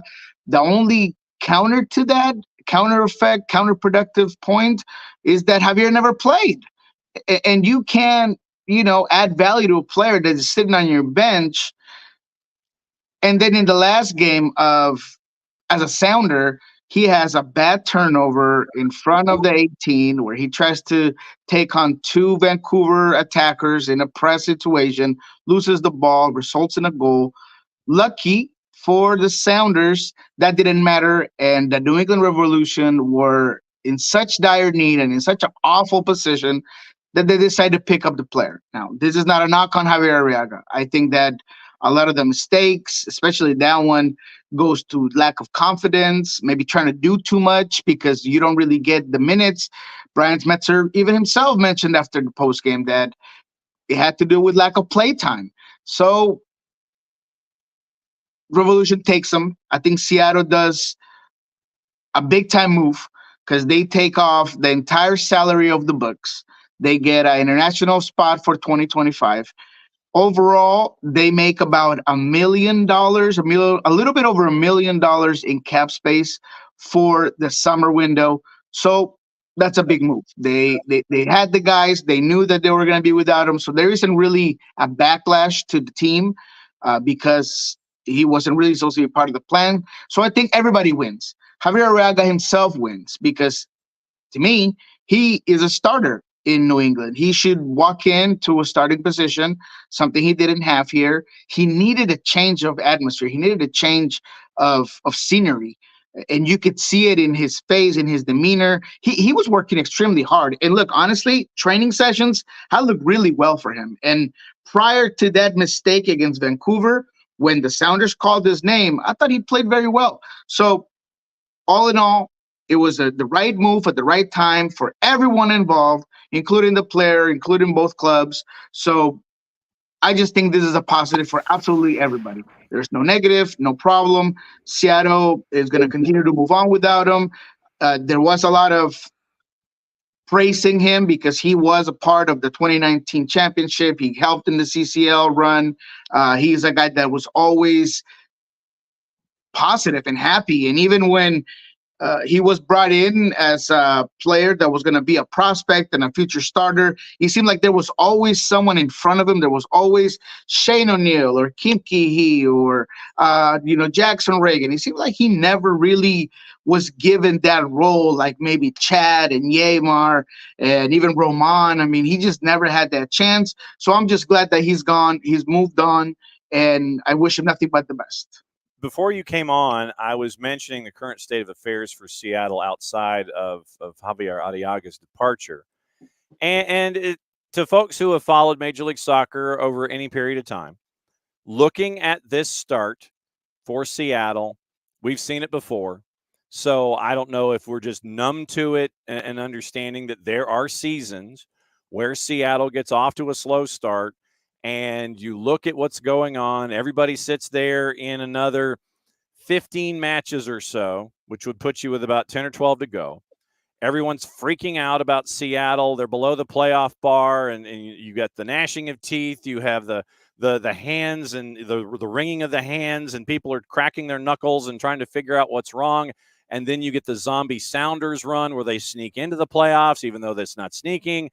They get into the playoffs, they make the run, and everything's right with the world. Is this another one of those years where when you're out of the blocks at 1-4-3, you're not scoring double-digit goals, you've scored 9 goals in 8 matches, and you're 6 points out of a playoff spot at the quarter pole? Where is there any concern among fans, or is this just like, yeah, we've seen this before, we know what's happening, and they're counting on that run that we've seen so many times in the past? Oh, no, there's definitely, I mean, that's a big convoluted question that I'm going to have to answer in its entirety if Go, you will give go me the for it. time. Go for it, Look, buddy. the fans are desperate, and fans are rightfully indignant with this whole situation. They are upset. They feel like the team is not living up to their expectations, and they should be. And fans, even Brian Smetzer and everybody in this organization has said, look, fans have every right to voice their concerns, and if they're not pleased with the results and not pleased with the play on the field, they should be able to bring it out. So uh, there's definitely no, at this moment in time, and the majority of those that have reached out to me and have commented, and I had a space this week on X with where I allowed some of the fans to talk and voice their concerns. A lot of them are kind of thinking this is going to be just a season that's not going to end up with the team either with a championship or maybe even missing the playoffs. Uh, and I understand that thought process because two things. As part of your question, you mentioned that people are trying to wonder what's wrong with the Sounders. Yeah.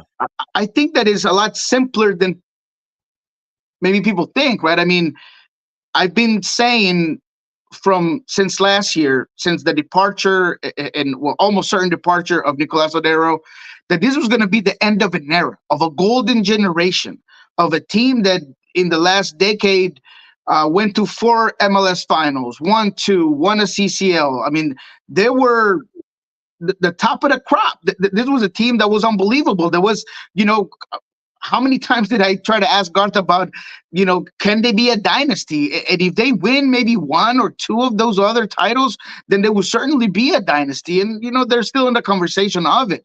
But that was going to come to an end. And this team got the right players at the right time and locked them in. Jordan Morris on a young contract, same as Christian Roldan, blowing up. Alex Roldan, he was so good when he first came in, and he very low on salary. You had Raul, you had Niko, but all of that was going to come to an end, and that's what happened last season. Niko leaves. This team, I think this year has lacked a lot of leadership on the field, and we'll get to that because it was talked about this week by the captain of today, Stefan Fry. But I think that's how simple it is. I just think it's the end of an era, it's the end of a golden generation. Seattle today in the roster has good players, right? I mean, I think Jordan's still a good player. I think Albert Rusnak's still a good player. I think Joe Paulo is a very good player. But there's just no game changer. There's no X factor. A guy that's just going to walk in and just take over. You look at the Western Conference, and LA Galaxy has a couple of game changers between Ricky and Pencil. I mean, there's some game changers there. You look at RSL. Chicharango's a monster. He's a menace. Gomez has been so good. Vancouver has done it with maybe less as X factors, although, I mean, I guess Ryan Gold, as so many like to call him, the Irish Messi or something like that is what I heard, or something like that. I mean, it's interesting that they maybe don't have those big time players, but they have done it with the good system. So in conclusion, Seattle doesn't have that guy. Pepa was supposed to be that guy. Pedro Leviga was supposed to be the player that was going to come in and give you something differently. Unfortunately for Seattle, he's been hurt. We just heard from Brian this week that he's going to be out another 4 weeks. That's another month for him to just step into the field. So you got to give him time to get in rhythm. So you might not be without your young DP, your X factor, for over a month, because I'm not going to say that it's going to be 4 weeks. So with all those circumstances, Seattle just doesn't have enough to get out of this funk, I don't think. And when in 2016, Siggy Smith was let go, that wasn't the only factor. The reality is that you were going to bring in a guy like Nicolas Odero that put his team on his shoulders, and he was the newcomer of the year that season. You don't have that this year. Maybe could you think that Pepo is going to be 100% healthy and be that guy? Maybe, but the odds aren't high. because we don't know where he's at health-wise. And people are starting to be concerned if he's ever going to be 100% healthy. And now with this $1 million in cap, can the Sounders go out there and get a guy that's pretty good? Yeah, I think so. But it's not going to be a DP. That's just not the reality unless they move some guys, unless they move Raul, unless they move Albert. But I just don't foresee it. So because of that, I think Seattle's going to barely make the playoffs. I think they're going to fight. They're going to grind. They're going to get in the playoffs. But I do not see them coming up top of the Western Conference. They just don't have the roster right now. They don't have that X factor. He's a good roster. But right now, there's just better ones in the West. So then is Columbus the man right now in your mind, considering what they did in addition to everything in Major League Soccer, considering what they did to Monterrey last night in the Triple C, getting a 2-1 win? Is Columbus the man right now to you? Columbus been the man. Columbus told you they were the man when they brought in Cucho Hernandez and they figured out how to bring in Diego Rossi because they knew that Salara John was going to be gone. When they went and got Wilfred Nancy, when they built this fantastic structure and a team that went out there and just bullied Monterrey yesterday with their own play and their ability to connect space and match the physicality of Monterrey. And when they had to absorb pressure, they did. And when they had to get on the counter and move, it was just poetry in motion with, Cucho and Rossi and Rowe. I thought he had a great game. I mean, they've been the man. And if you hadn't seen it, then you better chickadee check yourself or you wreck yourself because it was always going to be Columbus. When I saw this CCL Cup, CCL, you can't say that. When I saw this CONCACAF Cup matchups, Everybody was talking about Messi and friends. Oh, they're the team that's going to come out. They're the team that's going to take over. I only saw Columbus. It was always going to be them. They just had a balanced roster. They had an identity. They had a soccer module. They had a guy like Wilfred that was willing to play with fire and Sid Cucho and still was able to get out of that elimination round. I mean, man, they just have it all. So, yes, Columbus is the man. They're going to continue to be the man until they get knocked down in the ring. And I just don't know if there's anybody that can do that right now. And I mean, right now you look at the East, and yes, Messi and friends are on top, but they've also played the most matches. And one of the other things, and this was another one of the reasons that having you on every Thursday is for me, it's a good chance to educate and to let everybody into the inner workings of Major League Soccer. Messi and friends with Chris Henderson and David Beckham pulling the strings and bringing in personnel. What we need, and this is something that we've championed for a long time, and it reinforced it yesterday and the last 2 days with bringing in Matias Rojas. We need to have a greater sense of transparency as to how these deals continue to get done, because all it does is it feeds the beast, and you bring in the black helicopters, and you're wondering how is this happening, where they bring in all the players and it doesn't stop. I mean, it literally is like Major League Soccer's version of the Terminator, and it absolutely will not stop. You get an injury, you bring in somebody else. You get an injury, you bring in somebody else. And you sell off DeAndre Yedlin to Cincinnati for one of the oddest allocation money figures I've ever seen, which to me at the time showed me how much against the cap they were, and yet they keep dealing and dealing and dealing. Having somebody like Chris Henderson to pull those financial strings has to have been a godsend for them because of this jam that they keep getting into, but they keep adding folks to get out of it. Yeah. It blows my mind that they're able to do this stuff. And I'm with you. I guess there'll never be a day where there's full transparency with the books. And I understand where you're coming from, but that's just something that no owner is going to want out there. But I think it does go back to what you said. Is Chris Henderson understanding how to utilize the salary cap? I mean, he learned from the best, Doctor Strange himself, Garth Lagerwey.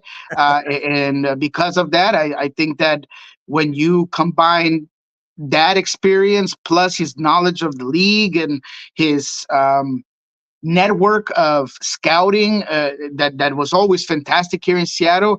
It just makes a bad mother, Paul Fiction type. It does. That's just plain and simple. Combined with the open checkbook with blank checks of here you go, just do whatever you want. And oh, by the way, you can just say, hey, why don't you come and play with Messi? I mean, that's a pretty good perk, right? I mean, it's, oh, you don't like Messi? How about Sergio Busquets? That'd be fun, right? Or Luis Suarez, do you like him? He'll sign your jersey. I mean, all these kids are coming to play, and it could very well be for a lot less than they can make anywhere else, just for the chance to play with the GOAT. So, it's just so much going on right for Inter Miami that they could go out there and reach absolutely anybody. And it's kind of in LAFC is a separate situation, right? Is the lights, is the city, is the money. We've had our concerns, have scratched our heads about that book and how they make certain things happen in the past. So is that going to happen? Probably not.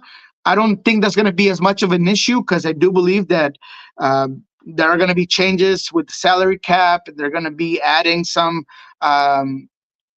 adjustments to it, and maybe that's just going to make it a lot more palatable for us to understand when guys like that come in, and a team like Inter Miami that just seems to have an ace under their sleeve, and we've already seen 6 aces in the deck, and we're like, where are these aces coming from? Is it an ace of stars? Like, that's not even a card. So it's that's kind of what it is. Eastern Conference right now, Red Bulls are second at 16 points, and it's a logjam. Both conferences right now, you're at the quarter pole. It's a logjam, 7 points in the East, separating 10 from 1, and then if you pull, Messi and friends out of the hat, then 2nd to 11th is separated by 6 points. Western Conference, you'd mentioned LAG with the protein power pack, the 3P of Puig, Peck, and Paintsel.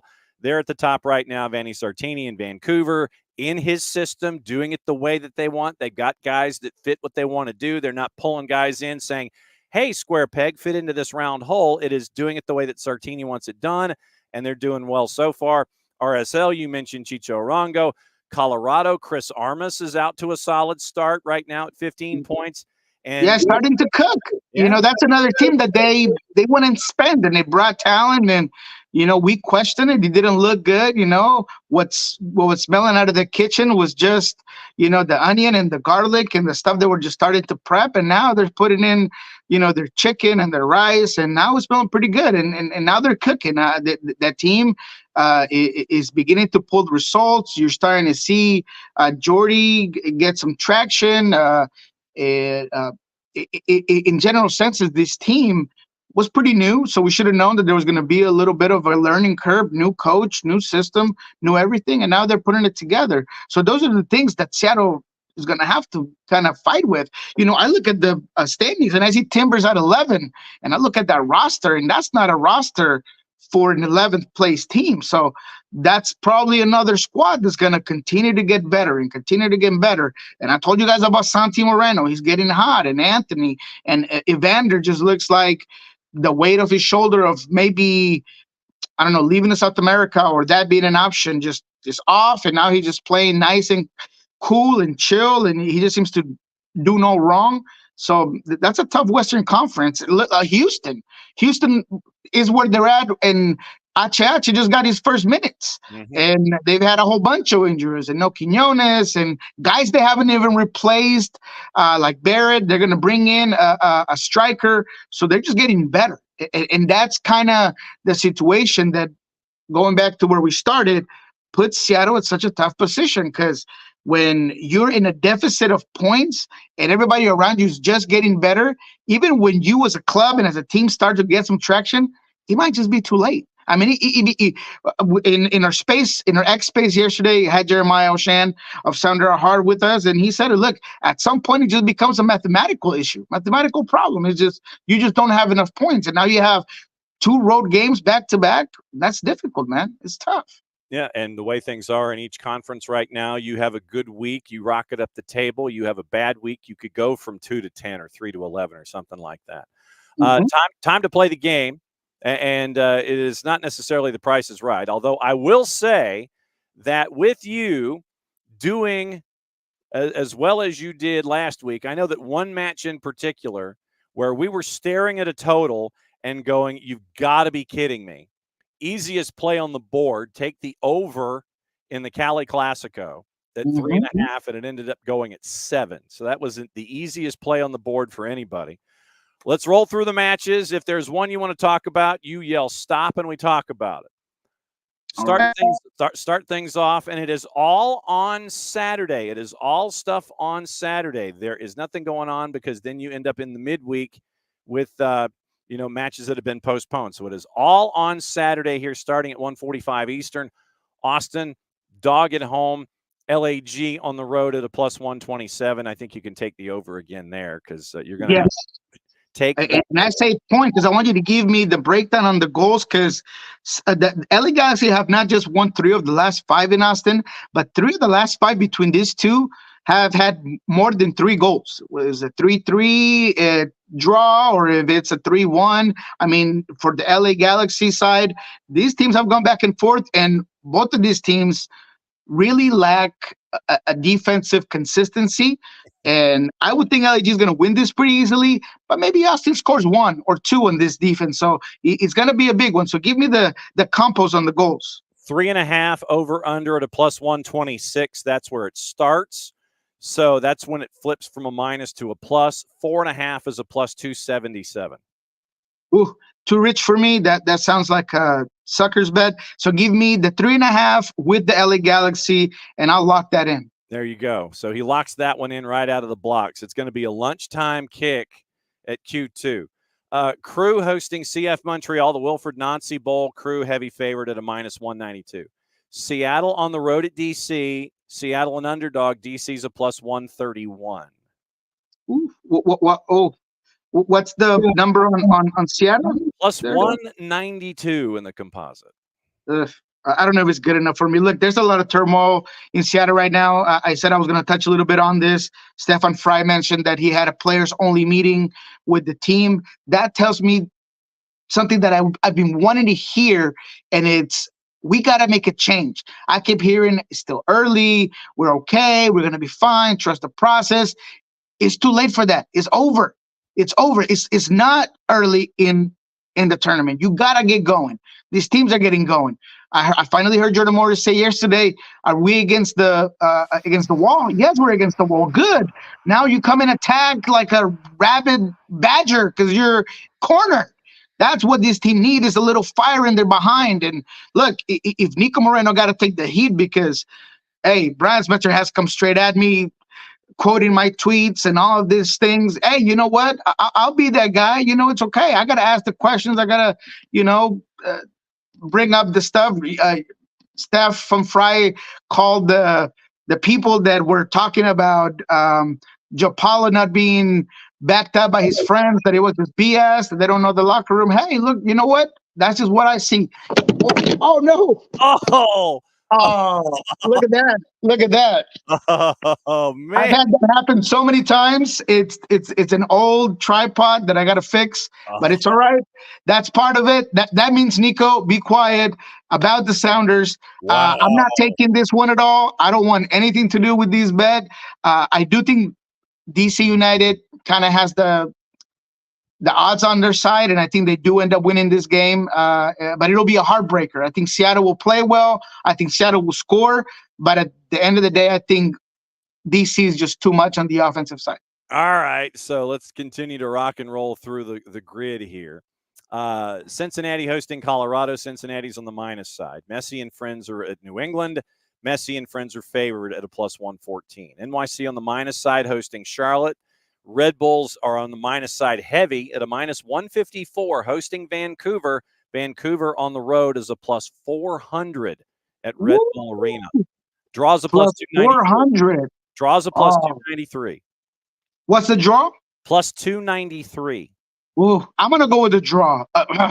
That 400 looks good because, look, this Vancouver team is 3-0 on the road. And we talked about systems. Their system has been working, but so has the Red Bulls. And I feel like the Red Bulls have enough of a effective press and counter press to make things a lot harder for Vancouver. Look, Vancouver came to Lumen Field and did not blow Seattle off the field. I mean, they kind of had some turmoil and they kind of melted down. The Seattle Sounders did, and they kind of gave up this game from the red card of Jackson Reagan to then later the red card to Alex Roldan. I mean, that just was self-inflicted wounds. Were they really dangerous? Seattle was not really, but I don't think Vancouver really. That 2-0 score doesn't tell you the whole story of it. So because of that, I'll stick with the draw. I think that the Red Bulls are really good. I think Vancouver has a system. I think that's a good draw for me. Orlando City, the purple team, hosting Toronto FC south of the border. They're a massive favorite at a -200. Union favored at home against RSL. Fire favored at home against Atlanta United. Fire's a +123. Atlanta United's a +184. Atlanta's a +184 in this one? Uh-huh. Is it the injuries? I mean, man, Chicago just, I don't know if they could, beat, a USL team at this point. They just shoot themselves in the foot, man. I might take Atlanta on that one, maybe like a 2-0 win, nothing crazy, nothing outrageous. But yeah, man, I'd be willing to take Atlanta on that one. And then you mentioned RSL. I wanted that one. RSL Philadelphia. What's that one looking like? +277 on the draw. +272 RSL to win. Give me RSL. Okay. Give me RSL to win. RSL has been a nightmare for Philadelphia in just the overall head-to-head. This RSL team, I don't need to say it again, is one of my favorites. I love the roster build. Love Chicho Arango. He's coming from just being dominant, just scoring, assisting, intercepting passes, his press. He could play as a false 9, as a 10, as a 9. I mean, he could do it all. Gomez is heating up. This is one of those other things that I got to pat myself on the back. I said this is the Gomez year, and boy, has it been the Gomez year. He looks really good. So RSL, with Philadelphia having to think about playing back-to-back against Seattle with an already set roster because it was a postponed game, I think it makes things difficult for Philadelphia, and I think RSL gets the win. Copa Tejas, FC Dallas, Houston Dynamo. The Juice Boxers think it's going to be a dead draw. They're both even numbers on either side. Minnesota favored at home slightly, hosting Sporting. Nashville at home because they're playing San Jose, favored at home. And then LAFC, the late game against Portland. LAFC favored at home at a -189. Ooh, that's a tough one. That is a tough one. What's the draw on that one? +343 in the composite. I don't know if they'll draw again because it's been draw after draw after draw. But for those numbers, man, I might take it. Look, am I bold enough to take Portland at LAFC when, they have problems of their own? No, not really. LAFC hasn't been brilliant or, this team that's just unbelievable. I think that eventually when the summer window ends, we'll be singing another tune. But for now, man, I could take that draw between Portland and LAFC for sure. I think Portland, again, there's a lot of things to like about Portland. But a lot like LAG, a lot like, what was the other thing we talked about, having no defense? Austin is just, a mess in general. But in Miami, same thing, pretty good offensively, not so much defensively.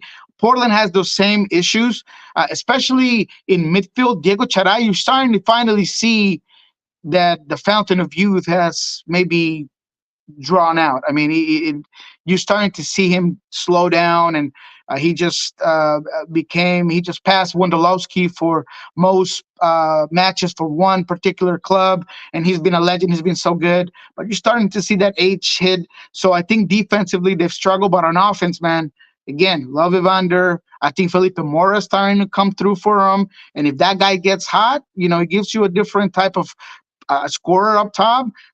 So yeah, I think this could be a draw. It's going to be a fun one.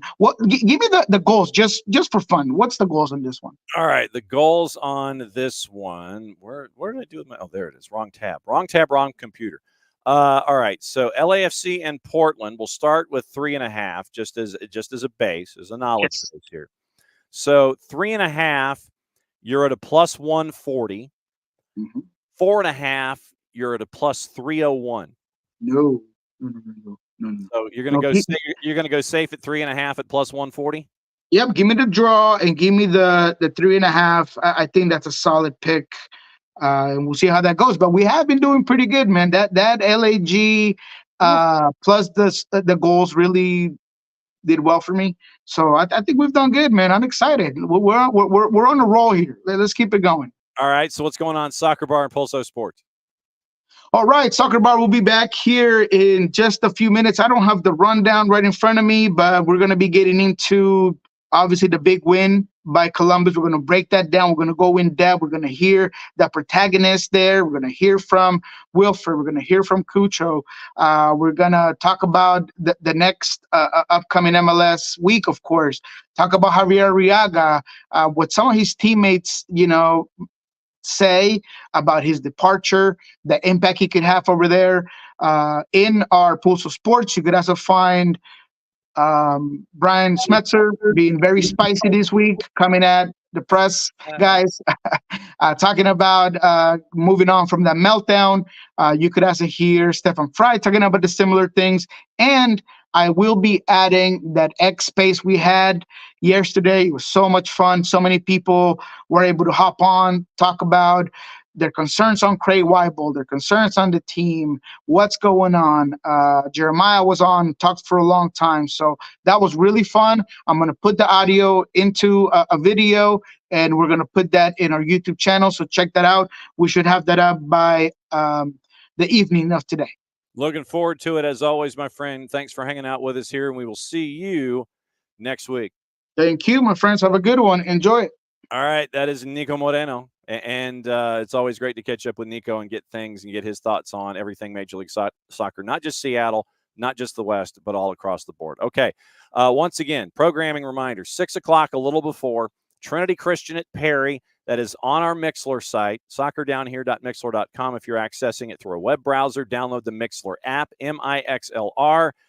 Follow Soccer Down Here. You get all of our live games, and you can go back and listen to all of our live games that we've had so far this year. And then we'll set you up. We'll get you ready for the playoffs. Next week, very, very busy playoff week. Quarters and semis lined up for the GHSA playoffs coming up at noon Eastern. It is going to be Soccer is in Session. We're going to catch up with one of the coaching Kreitners at McIntosh and talk girls. And we're also going to catch up with our friends at Colquitt County and find out about the boys. We're going to tape that interview coming up here in about 15 minutes. But once again, Soccer is in Session live at noon here across the network. We're going to go through the brackets, go through the results of yesterday, get you ready for the 2A, the 4A, and the 6A girls today, and we'll go from there. So once again, thanks to Kaylor Hodges, the USL Show, at Kaylor Hodges, at the USL Show. Thanks to El Rolo and W on the Twitters, and Niko for coming in every Thursday. Thanks to you guys for discussing everything that went on in the Premier League. And referees under fire for their fandom, and front offices and owners coming under heat because they really are venting their spleen. So we'll be back at it tomorrow. 9:30, our friends hopefully from Beyond Goals Mentoring will catch up with us. Jason will be with us at 10 o'clock to start the weekend whip around. Patent pending, trademark coming sooner, hopefully rather than later. And we will discuss everything to get you ready for Atlanta United in Chicago, the Twos and Fire 2, and everything in all the divisions from 10:30 on to get you ready for the weekend. Maddie and I are looking forward to being at Reformation Brewing on Friday to unveil Georgia Impact in WPSL on Friday night for the 2024 season. So that is the weekend. Soccer's in Session live at noon. Little before 6 o'clock, it is Trinity Christian and Perry. First round of the playoffs in Quad A. We'll be down in Perry for that one. Jason will be there catching up with our friends from both of those schools. And then Friday morning, 9:05, we'll have the show as normal to get you ready for the weekend. And Maddie and I will be at Reformation to unveil the Georgia Impact for 2024 in the WPSL. So very, very busy day. Busy time as always. Thanks for hanging out with us as you always do. For everybody here at SDH, I'm just John. Thanks for hanging out with us once again. Mucha platiel, play it safe since it's the end of the show. Means we get to do this. See you in about 45 minutes.